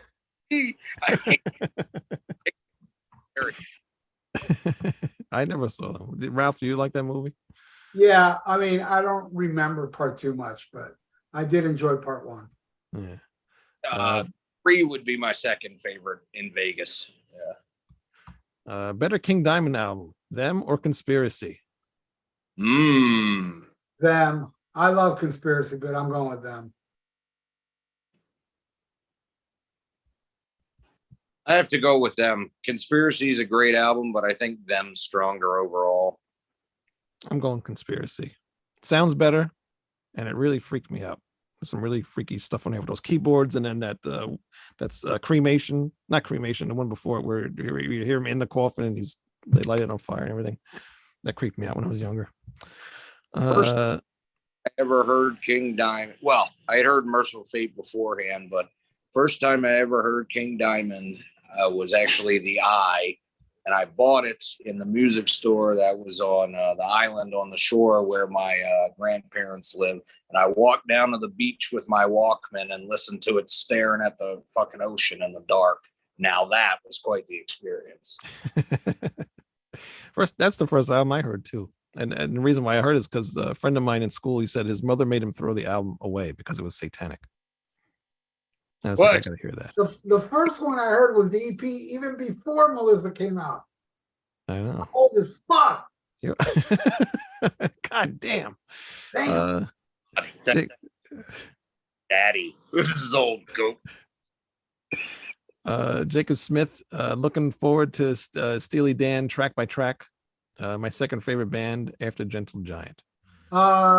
Jacob Smith, I did them. I did all your donation. I did everybody's, and you know it's a long line, but it's up already. It's scheduled, and I think it'll be up maybe late next week. But all yours are done, my friend. Everybody out there donated as I'm speaking now. It's done. I had 21 donations due in the last. I did them all in 3 days, man. And I'm talking about I study them. You know, I took some days to study before I filmed them. It was a chore. I'm not complaining. I love it. I love you all to donate. But yeah, I had a healthy amount. I have at the moment 0 donations, which I need a little break, which is cool. So, but hey, donate. I can do your donation a week from now. It's still not gonna be up. So next week I'll have my batteries charged to do everybody's donation again. Must be nice to be retired. You know, just the thought of people wanting to know my musical opinion is so radical. That is pretty cool. It's like the radicalest thing. It's like, I want to know what you think. Somebody, And they pay you for it. Somebody donated for me to pick 5 Kiss songs ABBA would cover and 5 ABBA songs Kiss would cover. That's next Wednesday. ABBA Kiss. That's a very interesting question. Huh. I look forward to that. I already did them. I did them all. It'll be next Wednesday. I think somebody in this chat, Mega Zap, I think it's Lee Gersman, because he says he wants Lee Gersman. Give us Lee Gersman. Need more Lee. Where's Lee Gersman? I think that's Lee. Hey, check out the Lee Gersman show. I'm going to be on there again very soon. I was on there a week or 2 ago, and we're going to schedule one very soon. Me, Lee Gersman, and Chuck Charles. All right, cool. So a G took 4th place in the poker tournament. Now Ralph live again. How good can I get? How good can he get? I don't know. I don't understand that question. It wasn't a question. It looked like a question. It wasn't. What is the best song that has the word rock in the title? Rock Me Amadeus. You can't stop rock. That's the only one that came to my mind. Can't Stop Rock and Roll. That is a good one. Twisted Sister. Yep. I Want to Rock. Twisted Sister again. All right. What about you, Greg? Yeah, well, the first thing I thought it was "Rockin' in a Free World" by Neil Young, but that definitely would not be what I would pick. That's the problem with Neil Young, just not my favorite. I don't like Neil Young when he's not on acoustic guitar. Sorry. I don't like Crazy Horse. I love Neil Young, like I have Gold, Harvest. You know, I have some of those. I love that acoustic-y shit he does. I hate when he plays electric guitar. Can't stand it. Interesting. But Steam Rock Fever, Scorpions. Oh, there you go. Good one. Count Ralphus. Today I watched Ronnie James Dio, Aces High AI video. I found it interesting, but not something I would go back to. What do you guys think about all these AI videos popping up? Fun or blasphemy? Well, I can't say much because I made like 3 AI videos, so there's my answer. What I've heard so far hasn't impressed me. No. You know, I hear stuff and then I'm like, okay, it does sound like, I think it was a Dio singing something. I'm like, it sounds like Dio. And then some parts it doesn't sound like Dio because it's missing the human element of Dio, you know? Yeah. What do you think about this, the Beatles song that's supposedly coming out, like AI, John Lennon? I'm very, very interested, but that's different because it was already kind of done. It's actual audio of John singing. They're not getting John's voice on there. It's actually John. So I don't consider, maybe like musically or something's AI, but vocally it's not. And I don't even know, I don't think, are they calling this new Beatles thing AI? Because what I understand, you know, it's John Lennon. It's like what they did Free as a Bird back in '96. I thought it was John sang it, but he didn't finish it. So AI is like finishing his vocals or something. Oh, then that's not I could be wrong. If that's the case, that's not good. That sucks. Has anyone? It's not authentic. It's not authentic. You need, you know, I can overlook getting John's vocals from a demo. I can overlook that. But man, to actually add some fake John in it, I'm against that, man. 100%. So weird though how they can like manipulate his voice or just anybody's voice. It's very strange. Oh, Uh, I mean, it's strange to an extent, but you can tell some of it is a computer, like that Yeah. DO tie. It sounds reasonably like Ronnie, but it can't enunciate or carry the words like he did because it's just a computer program. So I find that very unimpressive. What's more interesting to me that they do with shit like that is when they mash songs up, like when they did I think it was Billie Jean with the Trooper. That was fucking righteous, actually. I really I love those mashup things. They're funny. But the AI singing doesn't do it for me. I think it's they're rushing it too much. I mean, we just heard of AI a couple of weeks ago. Now there's a million AI things. It's like I think it needs to be perfected a little more. mhm. I don't think it's up to snuff, but that's just me. I'd rather have some. Everything's just become so fake. But that's Mhm. what the kids today, they love music that was made on a computer. They don't love musicians. I mean, our music's dead. I mean, we keep it alive, of course. Rock lives in me, but it doesn't live with Tom, Dick, and Harry down the street. They're more into, some weird techno shit. Because shit that's done by a DJ. Get off my lawn. I can't wait to see what these people are going to do that have no musical ability whatsoever, and they create everything through AI. What are we going to get? It's coming. It's If it's very not scary. here already. Has anyone seen the Lords of Chaos movie? Yeah, I actually saw it in the theater, a little Bobo theater in Miami. It was pretty hectic. Me and my friends drove to Tampa to see Saxon. Ah. We drove back and we got home about 9 in the morning. And then we got up and when I got 1 p.m., we went to the theater and saw it. And I liked it. A lot of people didn't like it, because of course it's not accurate and blah, blah, blah, and this and that. It was all right. I didn't hate it. It was all right. The Scorpions. I forgot about the movie. I'll have to watch that. Where are we? Crocus Headhunter or Warrior Fighting for the Earth? Warrior Fighting for the Earth. And I love Headhunter. That's my favorite Crocus album. But Warrior Fighting on the Earth is one of the greatest metal albums of the 80s. It's up there, probably my top 5. Again, another album I never heard. I have heard Headhunter though, so I'll go with that one. Greg? I have to go with Fighting for the Earth. Although I will say Headhunter is definitely my favorite Crocus album. Mean Metal Mike, Dance the Night Away versus Rock and Roll Damnation. Come on. I'm gonna go with the unpopular one, Dance the Night Away. I love Rock and Roll Damnation, but I'm going with Van Halen. Wow. I figured you would. What about you, Greg? As much as I like Rock and Roll Damnation and I love Power Age, you can kind of tell they weren't too pleased about having to record that song. So I would have to go with Dance the Night Away because Van Halen's having a fucking ton of fun on that tune. And it just makes you feel good. Love Rock and Roll Damnation, but definitely Dance the Night Away in this case. Yeah, they're both good songs, but I like AC/DC more, so I'm going Rock and Roll Damnation. I'll never forget this time when I started doing to be in a band, and one of the guys found this young kid. He was like maybe 12, 13, whatever years old or whatever, and he was a huge Van Halen fan, and he wanted to play a Van Halen song. So I was like, all right, I kind of really didn't know Van Halen too much at the time. So he started playing Dance the Night Away, and just the way it starts off with the guitar, and without having a bass player there, I didn't know what the hell to play because those guitar chords really don't go to anything with the drums, really. There's no, it's just, it's all those like, it's just a bunch of notes. So it was hard for me to play that, but that's all I remember.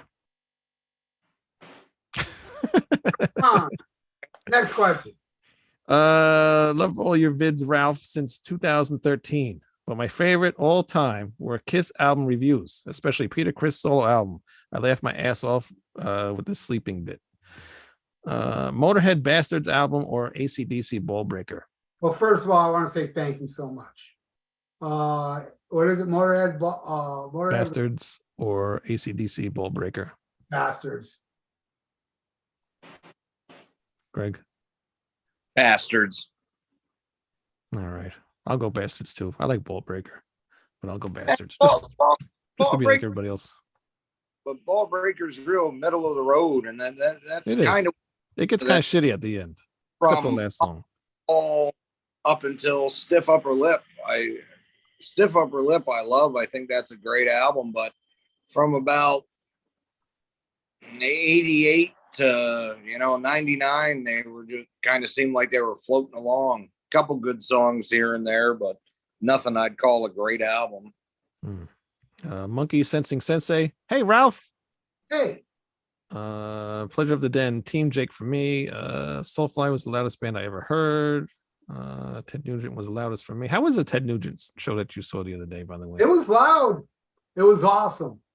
I always say it, and it happened again. Every time I see Ted Nugent, one of the greatest live experiences I have at shows, at Ted Nugent shows, is the solo on Stranglehold. Just that solo he does on Stranglehold, to witness that live never gets old. It's definitely the showstopper, and he's great. He's awesome. I mean, I'm not too crazy when he gets, mouthy on the politics live, where I saw him like 5-6 years ago where he didn't do that, but he did it last Friday, and I'm like, oh God, all right, dude, you get it. He can't stop. Yeah, the politics thing I don't care for, but God, he did nothing after State of Shock. All he did was from the first open with Gonzo and Star Spangled Banner, but he did everything up to State of Shock down, which that's what I want to see. Well, I love Screen Dream and Intensities too, but it was an awesome show. It was loud. It was a loud one. Yeah. I was never really a fan, but I saw him open for Aerosmith. It was pretty good. Brian, is Lizzie Borden still around? Of course he's still around. Yeah. Yes. UFO Strangers in the Night or Thin Lizzy Live and Dangerous?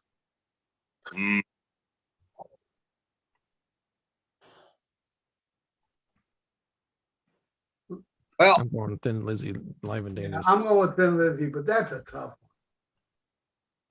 I'm going to say Thin Lizzy, but with a slight twist. I'm going to pick the full Tower Theater 77 performance, which became the basis of Live and Dangerous. But I like that full soundboard recording that they released better than Live and Dangerous. And UFO's great, but you just can't touch Lizzy at that point. No, Thin Lizzy was a machine. Both fake live albums, by the way. And fake live albums rule. My favorite albums are fake. They're all fake, and I love it that way. Real live albums suck. Thank you. I've been telling you to check out. I've been telling you guys to check out a band from the '80s called The Malls. No idea.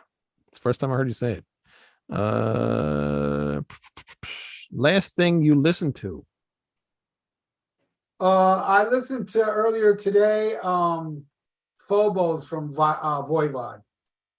And Nice. that album is freaking underrated. I think that's one of their best albums, man. I love Phobos. I love that era. I was listening to that before we started the show. What were you listening to, Greg? Black Sabbath, Headless Cross. Oh, Nice. I was listening to the new Jack Panzer album yesterday. Thin Lizzy never got their real due. No, they did not. True. Dave Mustaine said on Joe Rogan that he musically wrote the first 3 Metallica records and asked why he didn't sue. He replied, "They paid me off to shut up." Wow, I didn't know that. Favorite album from each decade, starting from the 70s to now? My favorite album of the 70s and my favorite album of all time is The Wall. Really? That's my Pink Floyd, The Wall. And Pink Floyd's not even in my top 30 favorite bands, yet they wrote my favorite album. 80s, the greatest album of the 80s was Melissa from Merciful Fate. Not a popular opinion, but 90s, I would say Zakk Wylde, Book of Shadows is my favorite album of the 90s. There you go. We'll keep going. It's till now. Oh, 2000s? Yeah. I'm spotty on these years. In the 2000s, Jesus, probably Limp Bizkit. no, 2000s. I would say probably We Are Motorhead. Maybe I can't think of anything else as good as that. There probably is. I mean, Sacrifice was 90s, right? Yeah, because yeah, expect So that. I would say Motorhead, We Are Motorhead, and then this past decade,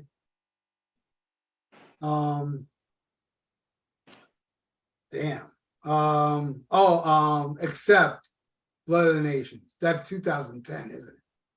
Pretty sure. Wow, was that long ago? Yeah. Damn. All right. So now in the 2020s,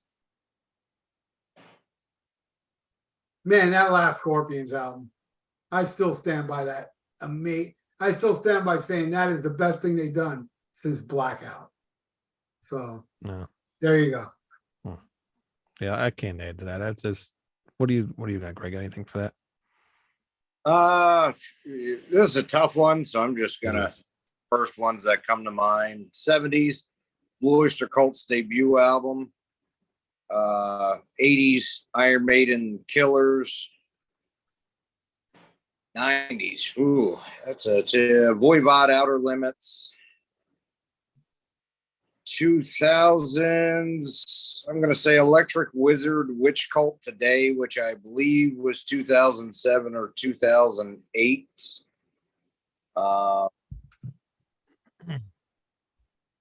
Man, 2010s is a tough one. I can't really fucking think any. Fuck it, Voivod, The Wait, because I do record, and yeah, 2020s definitely Scorpions, Rock Believer. I agree. Right on. Best thing they've done since Blackout. I agree. The best, like, real, true rock and roll album that's probably come out in about 30 years. Yeah. Awesome stuff. I heard that the other day. I was like, this is an awesome album. Oh, That's just too much thinking for me. Wow, this movie has Slipknot, but not Motorhead at all. I don't know what that's about. Come on, questions. What is the most underrated guitar player in your opinions? For me, it's Scott Gorham from Thin Lizzy. Gary Moore. But you know what? If you want to talk about technical, oh my God, I'm having Sean Lane. As far as technical guitar playing, I don't think anybody was as good as Sean Lane. I think he was the greatest. What's he from? He was just a solo. I never heard of him. Check him out, man. The guy, he was a freak of nature. He passed away. He was a big boy. He was obese. I don't know if that had to do with it. But he was an obese guy, but man, his guitar playing, technically, I don't think anybody was as good as Sean Lane. Alan Holdsworth, a close second. Greg, you have a guitar player underrated? I'm going to say Tommy Vetterly from Coroner. Because he was an amazing player. I mean, fuck, the first album, R.I.P., really, it's a symphony for the guitar. It's amazing what he was able to do. And even among metalheads, they're just not well known. And it's a shame because he wrote some of the best music ever and very, very talented. Yeah, Reborn Through Hate, man. Oh, yeah. I love. Go ahead. No, I was just saying I love all of Coroner's albums. I love all Coroner, but me, man, rest in peace. To me, that's my favorite. For me, it'd be Punishment for Decadence. No More Color is awesome too. No More Color I like a lot, but No More Color is the only album where they really move forward with their sound. They spin their wheels a little bit on that. Not that any of it's bad. I love every song on it. It's just not a giant leap forward like every other record is. Right. Underrated guitarist for me, Tiny Tim. Just circling back to that earlier. I don't know if there's really a question. Pantera 97 best, Soundgarden 97 worst. What, What? you know what we need for Wayne, Ralph? We need a what? What'd you say? I said, you know what we need for Wayne? What? Every time he says some of this shit, we need a little meme of Pinhead that just says Jesus. Come on. Would love to see Van Halen.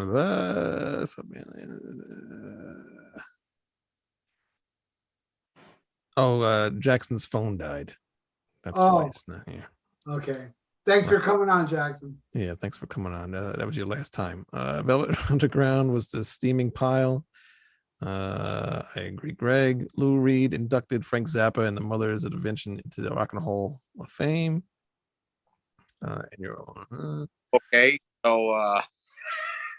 so someone lame inducted one of the greats into something even lamer. And you know they were kind of like enemies. Yes. Really? Lou Reed talked a lot of shit about Frank Zappa. Dream Theater blows. Pleasure Den of the Absurd question. If Dio could front your dream band, what would it be? Just Ronnie replacing the singer of a band you really like.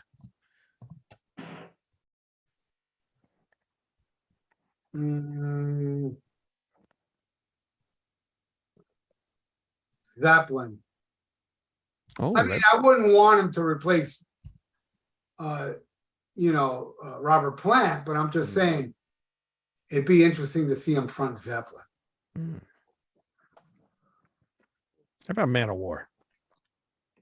That's a good one, actually. Very good. I think it would be interesting. I mean, Eric Adams is like one of my top favorite singers, but I think Dio would fit. Eric Adams is a freak of nature. He's awesome. I did an episode on Eric Adams on this channel, just talking about Eric Adams. Really? How much of a badass he is. Yeah. What would you pick, Greg?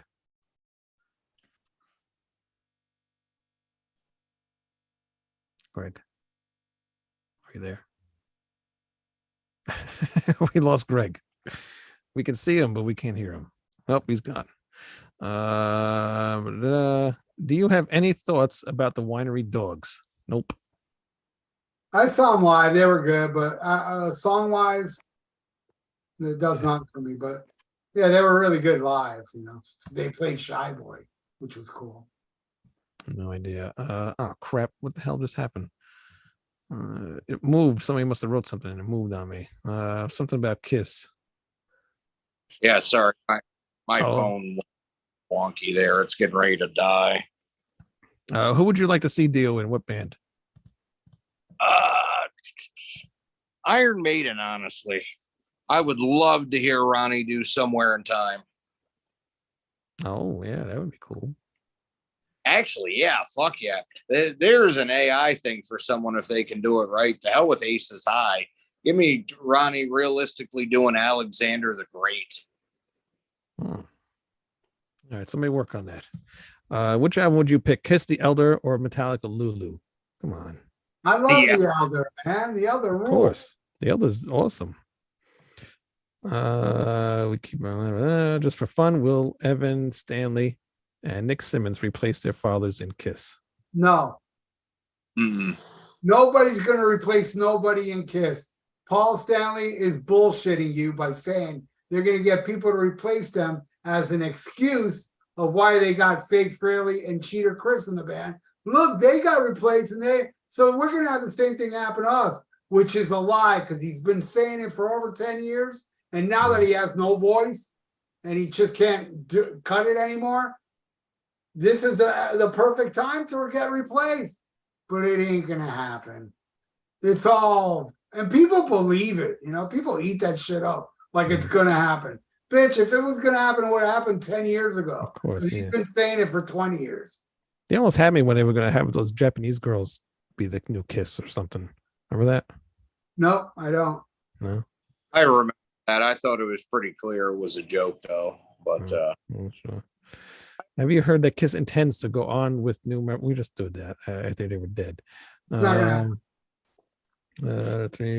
three of you guys are kicking ass tonight. Honest opinions with no BS. Thanks. Right on, man. What was that guy's name? Brian.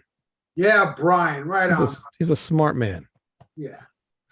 If you are a man. Wolfgang Van Halen said that Powerage was Eddie's favorite rock album and listened to it constantly. Overkill, I Hear Black, or Judas Priest, Nostradamus. Oh, I hear black. I go with I Hear Black, but you know what? I'm one of these rare people that dig Nostradamus. I actually really like Honestly, Nostradamus. I Hear Black is one of my favorite Overkill albums after Bobby left. Because my favorite is Year Decay, Feel the Fire, and Taking Over. Not too big on Under the Influence. And then, Really? I would say I Hear Black and NWO would be my other two favorites. WFO. I liked Horoscope, but I liked I Hear Black more because it was different. It was them, you know, they changed their sound, but they didn't really sell out. They went a little Sabbathy and shit. It's cool, you know, but that's how I feel. I love Nostradamus, though. I know I'm weird. I'm going Ooh. Nostradamus, actually. What? Speaking of Sabbathy, going back to that genre question, favorite album in the 90s? Trouble's second self-titled on Deaf America. Oh my God, that album. Yeah. Yeah. End of My Days, Psychotic Reaction, Black Shape, Duty. Yeah. Probably the last album Rick Rubin did that I liked. Yes. Actually, that one doesn't sound flat at all. He did great production work on that album. Amazing. He was really good on it. Jacob Smith, you're the man, Ralph, and that's the most donations he's ever made so far at one time, but he loves it. And I did it all, brother. I did them all. Dratman 13, you guys dig any current rock metal bands? I got turned onto Tiger Club. Really good. I like a band called Knife. I like Midnight Priest. I like Riot City. Love Traveler. But you see, I'm into new bands that sound like old bands. I don't further my musical horizon with, oh, I like this band because it sounds so different. No, I want to hear bands that sound like Judas Priest now. I've gotten to that age where, yeah, I'll go look for new bands, but they got to sound like old bands. Because music to me cannot evolve anymore for me to get into. Just give me the old greatest music ever made, traditional metal. Give me more of that. That's all I want. Cool. I listen to a little bit of everything. One newer band I do listen to is called Vision Video. They're like a goth rock type band. So they're pretty cool. Yeah, they're really good. Yeah. He was actually on our show not too long ago. Yeah, I'd love to see them live. Actually, they're really good. Yeah, like Ralph said, mostly I like the stuff that sounds like the older bands, but I will say ones that sound like the older bands, but can do something good with it, because there's so many clones and shit out there now that just they do 80s sound and thrash, and it's just boring as hell. But you got bands like Bewitcher that play old 80s style speed metal that are just awesome at it. And then Gate Creeper, who does old school death metal. And Haunt is one I like a lot. That is, Haunt is awesome. Did you guys know that in an interview, Mark Torian, lead singer from the Bullet Boys, was supposed to be the next guitarist for Ozzy after Randy Rhoads? Well, yes, I did know that. I found that out like maybe 5-6 years ago, and I was like, holy crap, that guy must be good if he's going to replace Randy. And that guy's the singer of the Bullet Boys. He doesn't play guitar for the Bullet Boys. So, yes, I've never heard him play guitar, but I have heard that he was auditioning for Ozzy. I think he almost got the gig too. Well, you're all seeing Oppenheimer. For some reason why he couldn't do it, and I can't remember exactly what it was now. I don't know. Manowar, loudest band I've ever seen. Was waiting for someone to say that. Not a matter of feeling. The kick drum was more of the kick drum actually encapsulating your entire body. I saw Manowar once, and they were loud, but they weren't as loud as Motorhead or Black Sabbath. I know they're in the Guinness World of Record for the loudest things ever, but they didn't turn it up that loud when I saw them at the Culture. Yeah, they weren't loud when I saw them either, and there wasn't many people there either, like 50 people, if that. Defenders of the Faith or Screaming for Vengeance? Oh, you know, if you would have asked me a year ago, I would have said Defenders. I've gotten so much into screaming. So I Screaming's still cool. hate You Got Another Thing Coming. I never liked that song ever. Wow. Why? Just because it's too popular. It's It's always too- on the radio. No, it's not because it's popular, because I didn't like it when I first bought the Really? album. I thought that was the only bad song on it. I Hmm. just think it's, you know what it is? I can't stand songs that it's a riff, then a vocal, then the same riff. I can't stand when bands do that. And Mhm. they do it in that song, and it's just, I just don't like that song. I like the solo. When Glenn goes off on it, but I'm not a fan of You Got Another Thing Coming. Though I love the rest of that album. Fever, and Take These Chains, Bloodstone, Right on the Wind. The greatest opening to any album, in my opinion, is the Hellion Electric Eye. Oh yeah. You know, it just love that album. Yeah. What about you, Greg? I'd probably have to go Defenders, even though I hate the last two songs with a passion. Yeah, some shitty entries on that one. Ever heard of the band Savage Master? Yes, I have. I love that band, and the reason Tony Dio's not here is he's seeing Savage Master tonight. That's right. I love them. I saw Savage Master with Lucifer like a couple years back, and they were awesome. Do you know about Savage Master? You guys know about this band? Yeah, I know who they are. Yeah. You know, it's a girl, but the rest of the band wears hoods and shit. Yeah, I mean, it's awesome. It's a little ridiculous because one of the videos, the guy in the red hood, one of the guys in red hood's wearing a pair of glasses, and it just looks so ridiculous. It's like I can't take this. Yeah, I'd listen to so many weird, stupid bands anyway, but I don't know, just something about that. Everybody out there supports Savage Master so the guy can get some contact lenses. Yes, get some contact or wear sunglasses or something. I don't know. I love it though. It's ridiculous, but it's that great type of metal ridiculousness that just rocks. Like Yeah, nasty, man. It's breaking fun. sticks. I was trying to like it, but I don't know. Just the way it sounds too old. Like I don't know. I guess it's meant to sound like that anyway. My movie question: your favorite Rob Zombie movie? House of a Thousand Corpses is his. Sorry guys, I'm a huge zombie fan here in Tennessee. Devil's Rejects. I don't think I really have a favorite Rob Zombie movie. I don't like his movies, but I like Devil's Rejects. I didn't mind the Halloween one that he did. I didn't mind the first one, but Yeah, the second one was like what? It was a totally new movie. It didn't even go with the first one. It was stupid. Right. I am appalled by those answers. I think his two Halloween movies are two of the worst pieces of dog shit that ever turned out in modern cinema. But Devil's Rejects, I would be my pick, even though I'm not really a fan of him as a director at all. But that is legitimately a good film all around. Oh my God, the sequel. Did you see that garbage? Oh, Oh my God, the Devil's Reject sequel. That was bad. Three from Hell. Jesus, that was terrible. Oh. After that, it's like the Monsters. I was like, I'm not even gonna bother. I tried. I love the Monsters. I'm not gonna watch it. You saw it? I saw half of it. I couldn't take it no more. I couldn't believe it. The Monsters are corny, and you expect them to have corny stuff in the movie, and there was corny stuff, but it wasn't funny corny stuff. It was just so bad. It's terrible. Well, I mean, his wife is a hot piece of ass and eye candy, but she can't act. She's the biggest most of his movies as far as casting goes. Yeah, it was so bad. Why do you think Alex Van Halen doesn't want to do a tribute to Eddie Van Halen? Sammy and Michael seem to be willing. Because David Lee Roth a pain in the ass. And you know me, I'm a Dave fan, but Wolfie has alluded to it a lot. He doesn't flat out say it, but there's somebody holding it up, and it's Dave. And Dave, rightfully so, doesn't want to have nothing to do with Sammy Hagar. And I'm about to sneeze. I feel it coming. Bless you. Maybe it's not coming. Don't you hate when that happens? I do. I felt like a sneeze was coming. But yeah, I think it's because of Dave.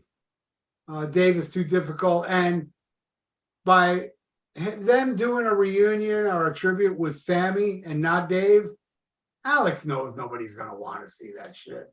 Hmm. So that I Who's think gonna that, do the guitar? Is Wolfgang gonna do guitar? Or who's gonna? yeah, well, Wolfgang can do it. I mean, you Yeah. saw him do Panama and Hot for Teacher not too long ago. Guy nailed it, man. But no, that ain't gonna happen. I don't honestly see Alex ever wanting to sit down and work with Sammy again. I mean, it said anything to the contrary recently or something? No, I mean, the whole thing is that Sammy keeps going on the press saying, Alex don't want to talk to me. Alex doesn't return my calls. Alex is being shutting me out of his life. It's like, shut the hell up. Why do you keep talking about that in the press? And the more he keeps talking about it, Alex is like, I don't want nothing to do with you. Right. Sammy Hagar is like one of those like horrible girlfriend or boyfriend that won't leave you alone. That's what he is. He keeps bringing Alex up. Alex don't want to talk with Alex don't want to talk to me because you're a shitbag, man. You wrote shit about him, his brother on the book. You talked so much crap about him. After Eddie died, Sammy said, I feel bad about everything I said about Eddie, in my book. I wish I could take all that back. Then the next interview, he's bad-mouthing Eddie again. And just, I'm convinced people are just stupid. People are completely stupid because I keep seeing people say, Sammy's a good guy, honest guy. He's a good, fun guy. Sammy is the biggest bullshitter. All he does is lie, and people think he's cool. People are stupid. You're stupid. If you think Sammy Hagar's a good person, oh, man, get over here. I want to sell you shit. I don't care, man. I know you're stupid and you'll buy it. Sammy is the equivalent of herpes. Yes. And now Alex has to carry around his nagging with him everywhere like fucking luggage. Plus, he can't drive 55. Favorite Danny Lucas project? Colin likes Brutal Truth.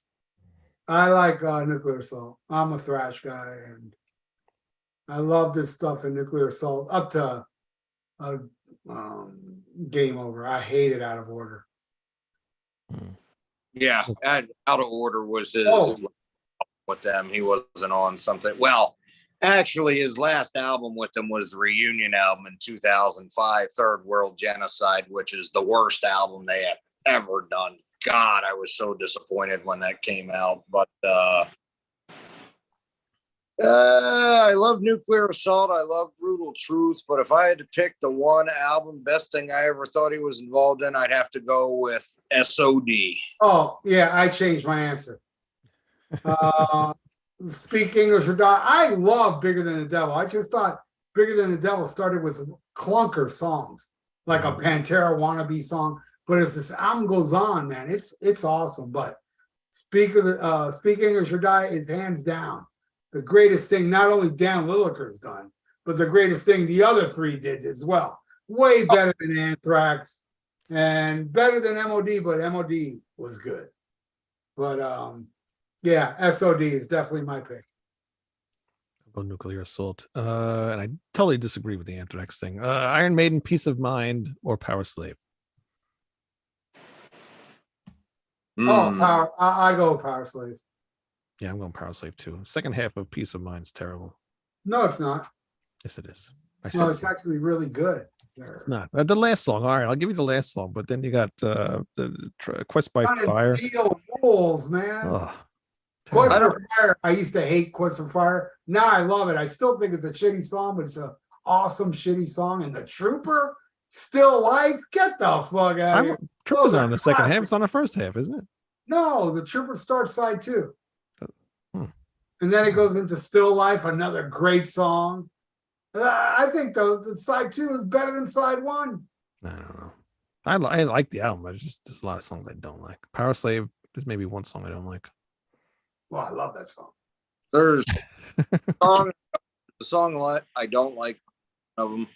On Peace of Mind, it's Sun and Steel. On Power Slave, it's The Duelists. Yes, that's. Well, I'm surprised you guys didn't say Back in the Village. Everybody hates that. Like that. I love that song. I like that one. Back in the Village might be my favorite song on that album overall. It's an awesome tune. But I mean, that's a really tough decision. I want to say Peace of Mind just because of Where Eagles Dare, but I gotta go Power Slave. I think it's stronger overall. People can bitch about Mariner all they want, and it might be 13 minutes long, but that was the culmination of all their writing of epic songs to that point, and it came out great. People bitch about Rhyme of the Ancient Mariner. I love that song. Who the hell would bitch about that?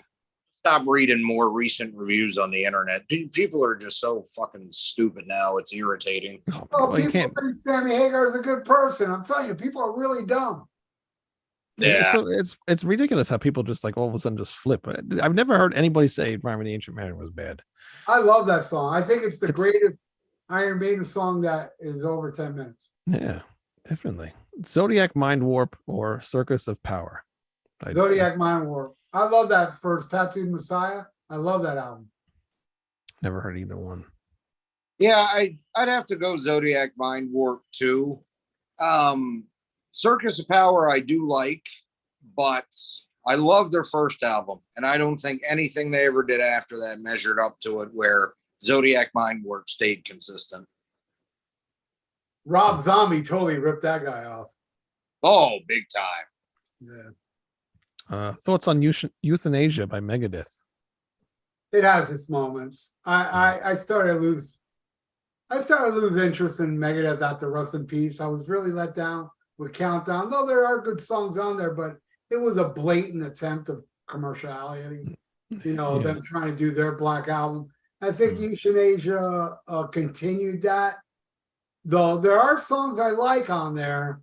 It's not something I don't listen to no Megadeth except Peace Cells. I've gotten to the point where if I ever listen to Megadeth, it's Peace Cells. I love Killing. I love Rust. I love Side 2 of So Far So Good. But yeah, it's kind of like what's the next one? Cryptic Writings and Right. you know, it's the same shit to me. It's nothing special. It has its moments. Yeah. I did not like it when I first heard it. I hated the drum sound. It was just like this big roomy drum sound, and there was like really no. It sounded like Eric Carr's drum set. It's like very echoey, you know, which is cool for like Kiss and stuff like that. For Megadeth, it just didn't like click with me. And there was really no like double bass drumming on there or anything. There's no like really thrash moments on there. So it's like the Black Album, but it's got some decent songs on there. And I hate the remix version. It's terrible. I like it for what it is. Honestly, out of the modern or more commercial releases of all the bands in the 90s, it's probably the best one that out of what the big four did, just because Mustaine's a good songwriter, but definitely not one of my favorite Megadeth releases. I still like it, but that's where they started to lose me. Yeah. Train of Consequences is a classic song, though. I will say. Reckoning Day is awesome. Oh, Reckoning and Day is cool. Yeah. Michael Schenker Group, second album, or Gary Moore, Victim of the Future. I'm damn. but I love Victim of the Future. See, I would have picked Corridors of Power from Gary Moore over that. That to me is my favorite Gary Moore. I never heard either one. That's my favorite from both bands. Ooh. I had to go with MSG, but that Gary Moore album's great. Yes. Favorite live show of the past 10 years?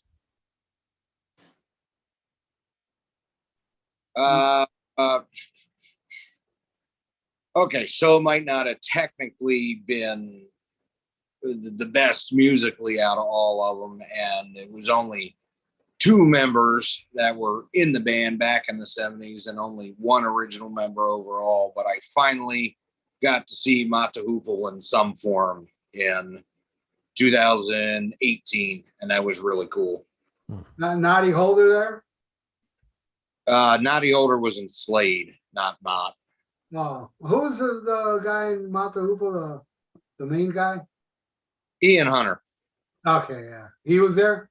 He was there, and Mick Rouse has dementia right now, but Ian Hunter is the only other one out of the original lineup that's still alive, actually. But they had Morgan Fisher on keyboards from the second lineup of Mott the Hoople, and Ariel Bender was his name in Mott, but Luther Grosvenor from Spooky Tooth and then Mott was also there on guitar.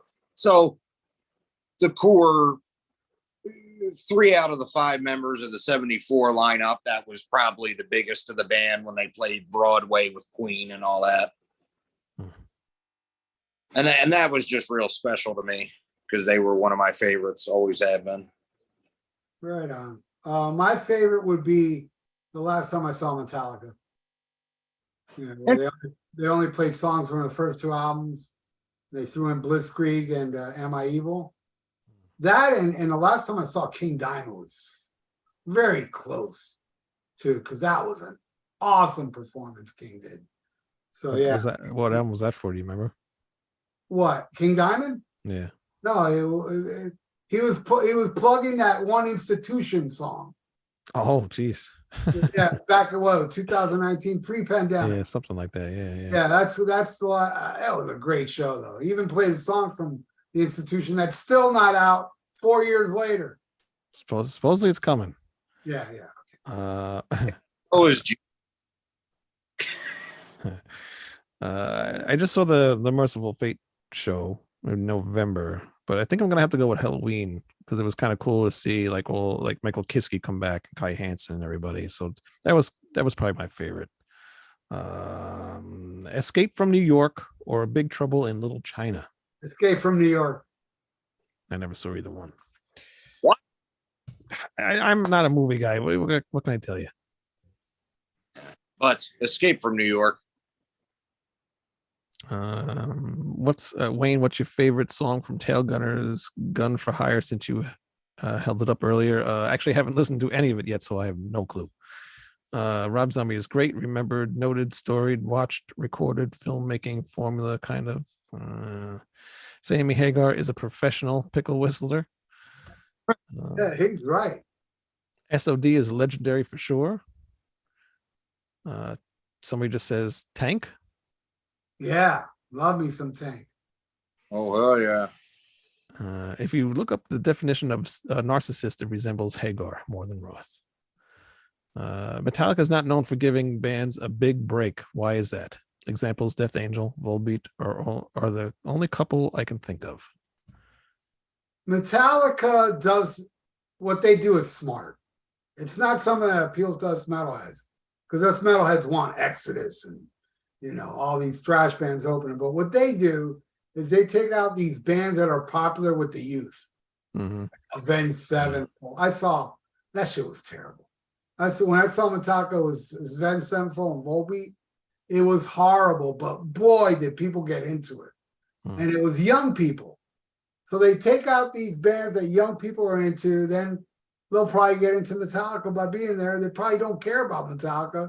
They really go to the show for Avenged Sevenfold and they stick around.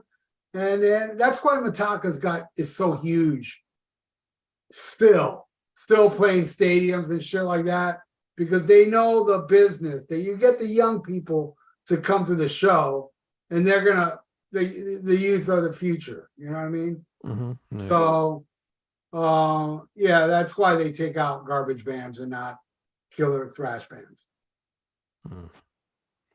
Oh wait, that's I just asked. Thanks, guys. You all rock. I could listen to you all for hours. By the way, Ralph, I don't know if you listened to that Kiss Alive 2 drum solo by Peter Criss.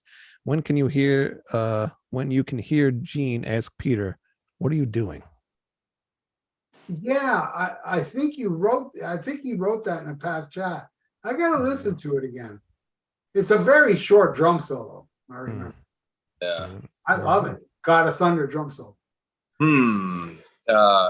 Favorite live Kiss moment with Gene yelling. Definitely on the soundboard recording I have from the Creatures Tour, Ottawa, Canada, 83, as Vinnie Vincent is moving into the 12th minute of his unplanned guitar solo. And you can hear Paul and Gene at side stage just screaming at him, what the fuck? Who does he think he is? That's awesome. Guitar, and then Vinny just starts shredding more. It's so ridiculous. Joni, this is the best conversation I've ever eavesdropped on. Thanks. Wow, that's awesome. That is awesome. Cool, man. I I'm just telling can't. you, these live feeds are the best. They are. So much good feedback from it. The Rock Beast. What do you think of Dokken back for Attack? I love it. I mean, I think it drags a little toward the end, but it starts strong with Kiss of Death, Prisoner, Heaven Sent, Standing in the Shadows. Really, it's front loaded. It's a front loaded album. I think it's awesome when it starts, and then it just wanes later on. What? It Wayne Noons later on. So it must be terrible. Who actually knows that Back in the Village is a continuation of The Prisoner? If you ever seen the TV show The Prisoner, I didn't know that. I think, yeah, you're right. Yes, that is. He is correct. I forgot about that, but yeah, it is. Okay. And by the way, it's debatable if Hooks in You is Charlotte the Harlot Part 3. A lot of people say it. Yeah. Well, I mean, Adrian wrote it, and he says that's what it was about. So I believe him since he wrote it. When did you guys lose interest in Motley Crue? Mine was Theater of Pain or Generation Swine. I thought the Theater of Pain tour was awesome. I did see that. The album, yeah, it's a big downgrade from Shout. Yeah, I saw Motley Crue through all those terrible albums. It was an event. We all went to see Motley Crue, Girls, Dr. Feelgood. But yeah, the magic wore off, like, in the 90s. And Karabi didn't come down here. I love that album. But after that, it's been a nightmare. So yeah, Motley Crue is like, and watching it live is so horrible now. I don't even know how people can sit through that. I know, I don't get it. and now knowing that nobody's playing their instruments. Yeah. Now Mickey Six is air basing. And the most shocking part I found out recently is that Vince Neil is lip syncing. That guy's lip syncing. I mean, what kind of fucking tape did they get from the guy, man? Oh my God. That's horrible singing. Is a tape? I didn't know that. Holy shit. Mine was when I saw Shout the Devil video. I never liked Motley Crue, ever. Oh, you didn't like the Shout the Devil? No. There's some okay songs on there. I remember we did a show about that, but no, I've never been a fan. Okay. Love the probably like about maybe 4 or 5 songs total off of Theater of Pain. And there are, like, City Boy Blues is great, Louder Than Hell, but that really was a clear drop in quality from the first two. And I mean, there's a few good songs on Girls, and Dr. Feelgood, but that was really the end of it for me. I been meaning to go back and check out the Karabi album again because I didn't care for it at the time, but I don't think, well, they certainly never made another great album after Shout at the Devil, but I really don't think they had hardly any good songs after Dr. Feelgood with Vince anyway. Like I said, I can't really speak for the Karabi record because I haven't heard it in probably 20 years, but in Generation Swine, I remember taking a girl to see that fucking the album was called Saints of Los Angeles, but I think the tour was something stupid like Carnival of Sin, where they had a bunch of circus performers and crap. They were awful. They've always been awful. Totally. I have a Westwood One radio broadcast show, which I actually bought for Fastway, but Vince sang Just That Bad back in '83. Maybe it's the vocals from '83 he's using now. Did I skip over like the question that was supposed to be the last one? I mean, because No. How many more is there? Unless you skipped it. That's what I'm saying. Because I'm seeing like something that somebody answering something that we talked about. Oh, You didn't skip it. We just did it already. You asked it like 10 minutes ago. Favorite underrated guitarist. Oh, so why didn't you Is say? that it? Yeah. You were supposed to remember. I'm sorry, guys. Well, hey, we've been here for over 2 hours. Shit, almost 3 hours. All right. And I want to thank you all. We even gave you extra questions. And come back next Thursday. We're gonna have a topic, and Dio will be back. I'm not sure about Ian. And Man, he should be Greg, back by then. you're around, join us. Hopefully be with Will Carroll of Death Angel. Let's see what he's doing next Thursday. And it's been a blast. I want to thank all of you out there that's been watching all this time and talking to us. I hope you guys enjoyed it, but I have a feeling you guys did, because we are so awesome at this. And they're still going. So of course they enjoyed it. Yeah, So. I know that. I'm sorry. I'm sure you probably showed up late, didn't hear me say that was going to be the last question, and there are other questions there. Sorry. Not too many. but We we've been here did for- pretty good. We did pretty good. So Yeah, I'm gonna lay down and watch Used Cars, because that movie rules, and I haven't seen Used Cars in a very long time, so I need to watch it. well, you need to leave the house more. I'm sure there's plenty of car dealers around. Well, I'm leaving the house Saturday to see Overkill, Heathen, and X-Hoarder. Well, you enjoy that. All right, guys. Well, Greg, thank you so much, my friend. Wayne Newton, Thank you very much for having me on the show. And we'll see you all next Thursday. Smack 'em a gob. Bye-bye. Later, guys.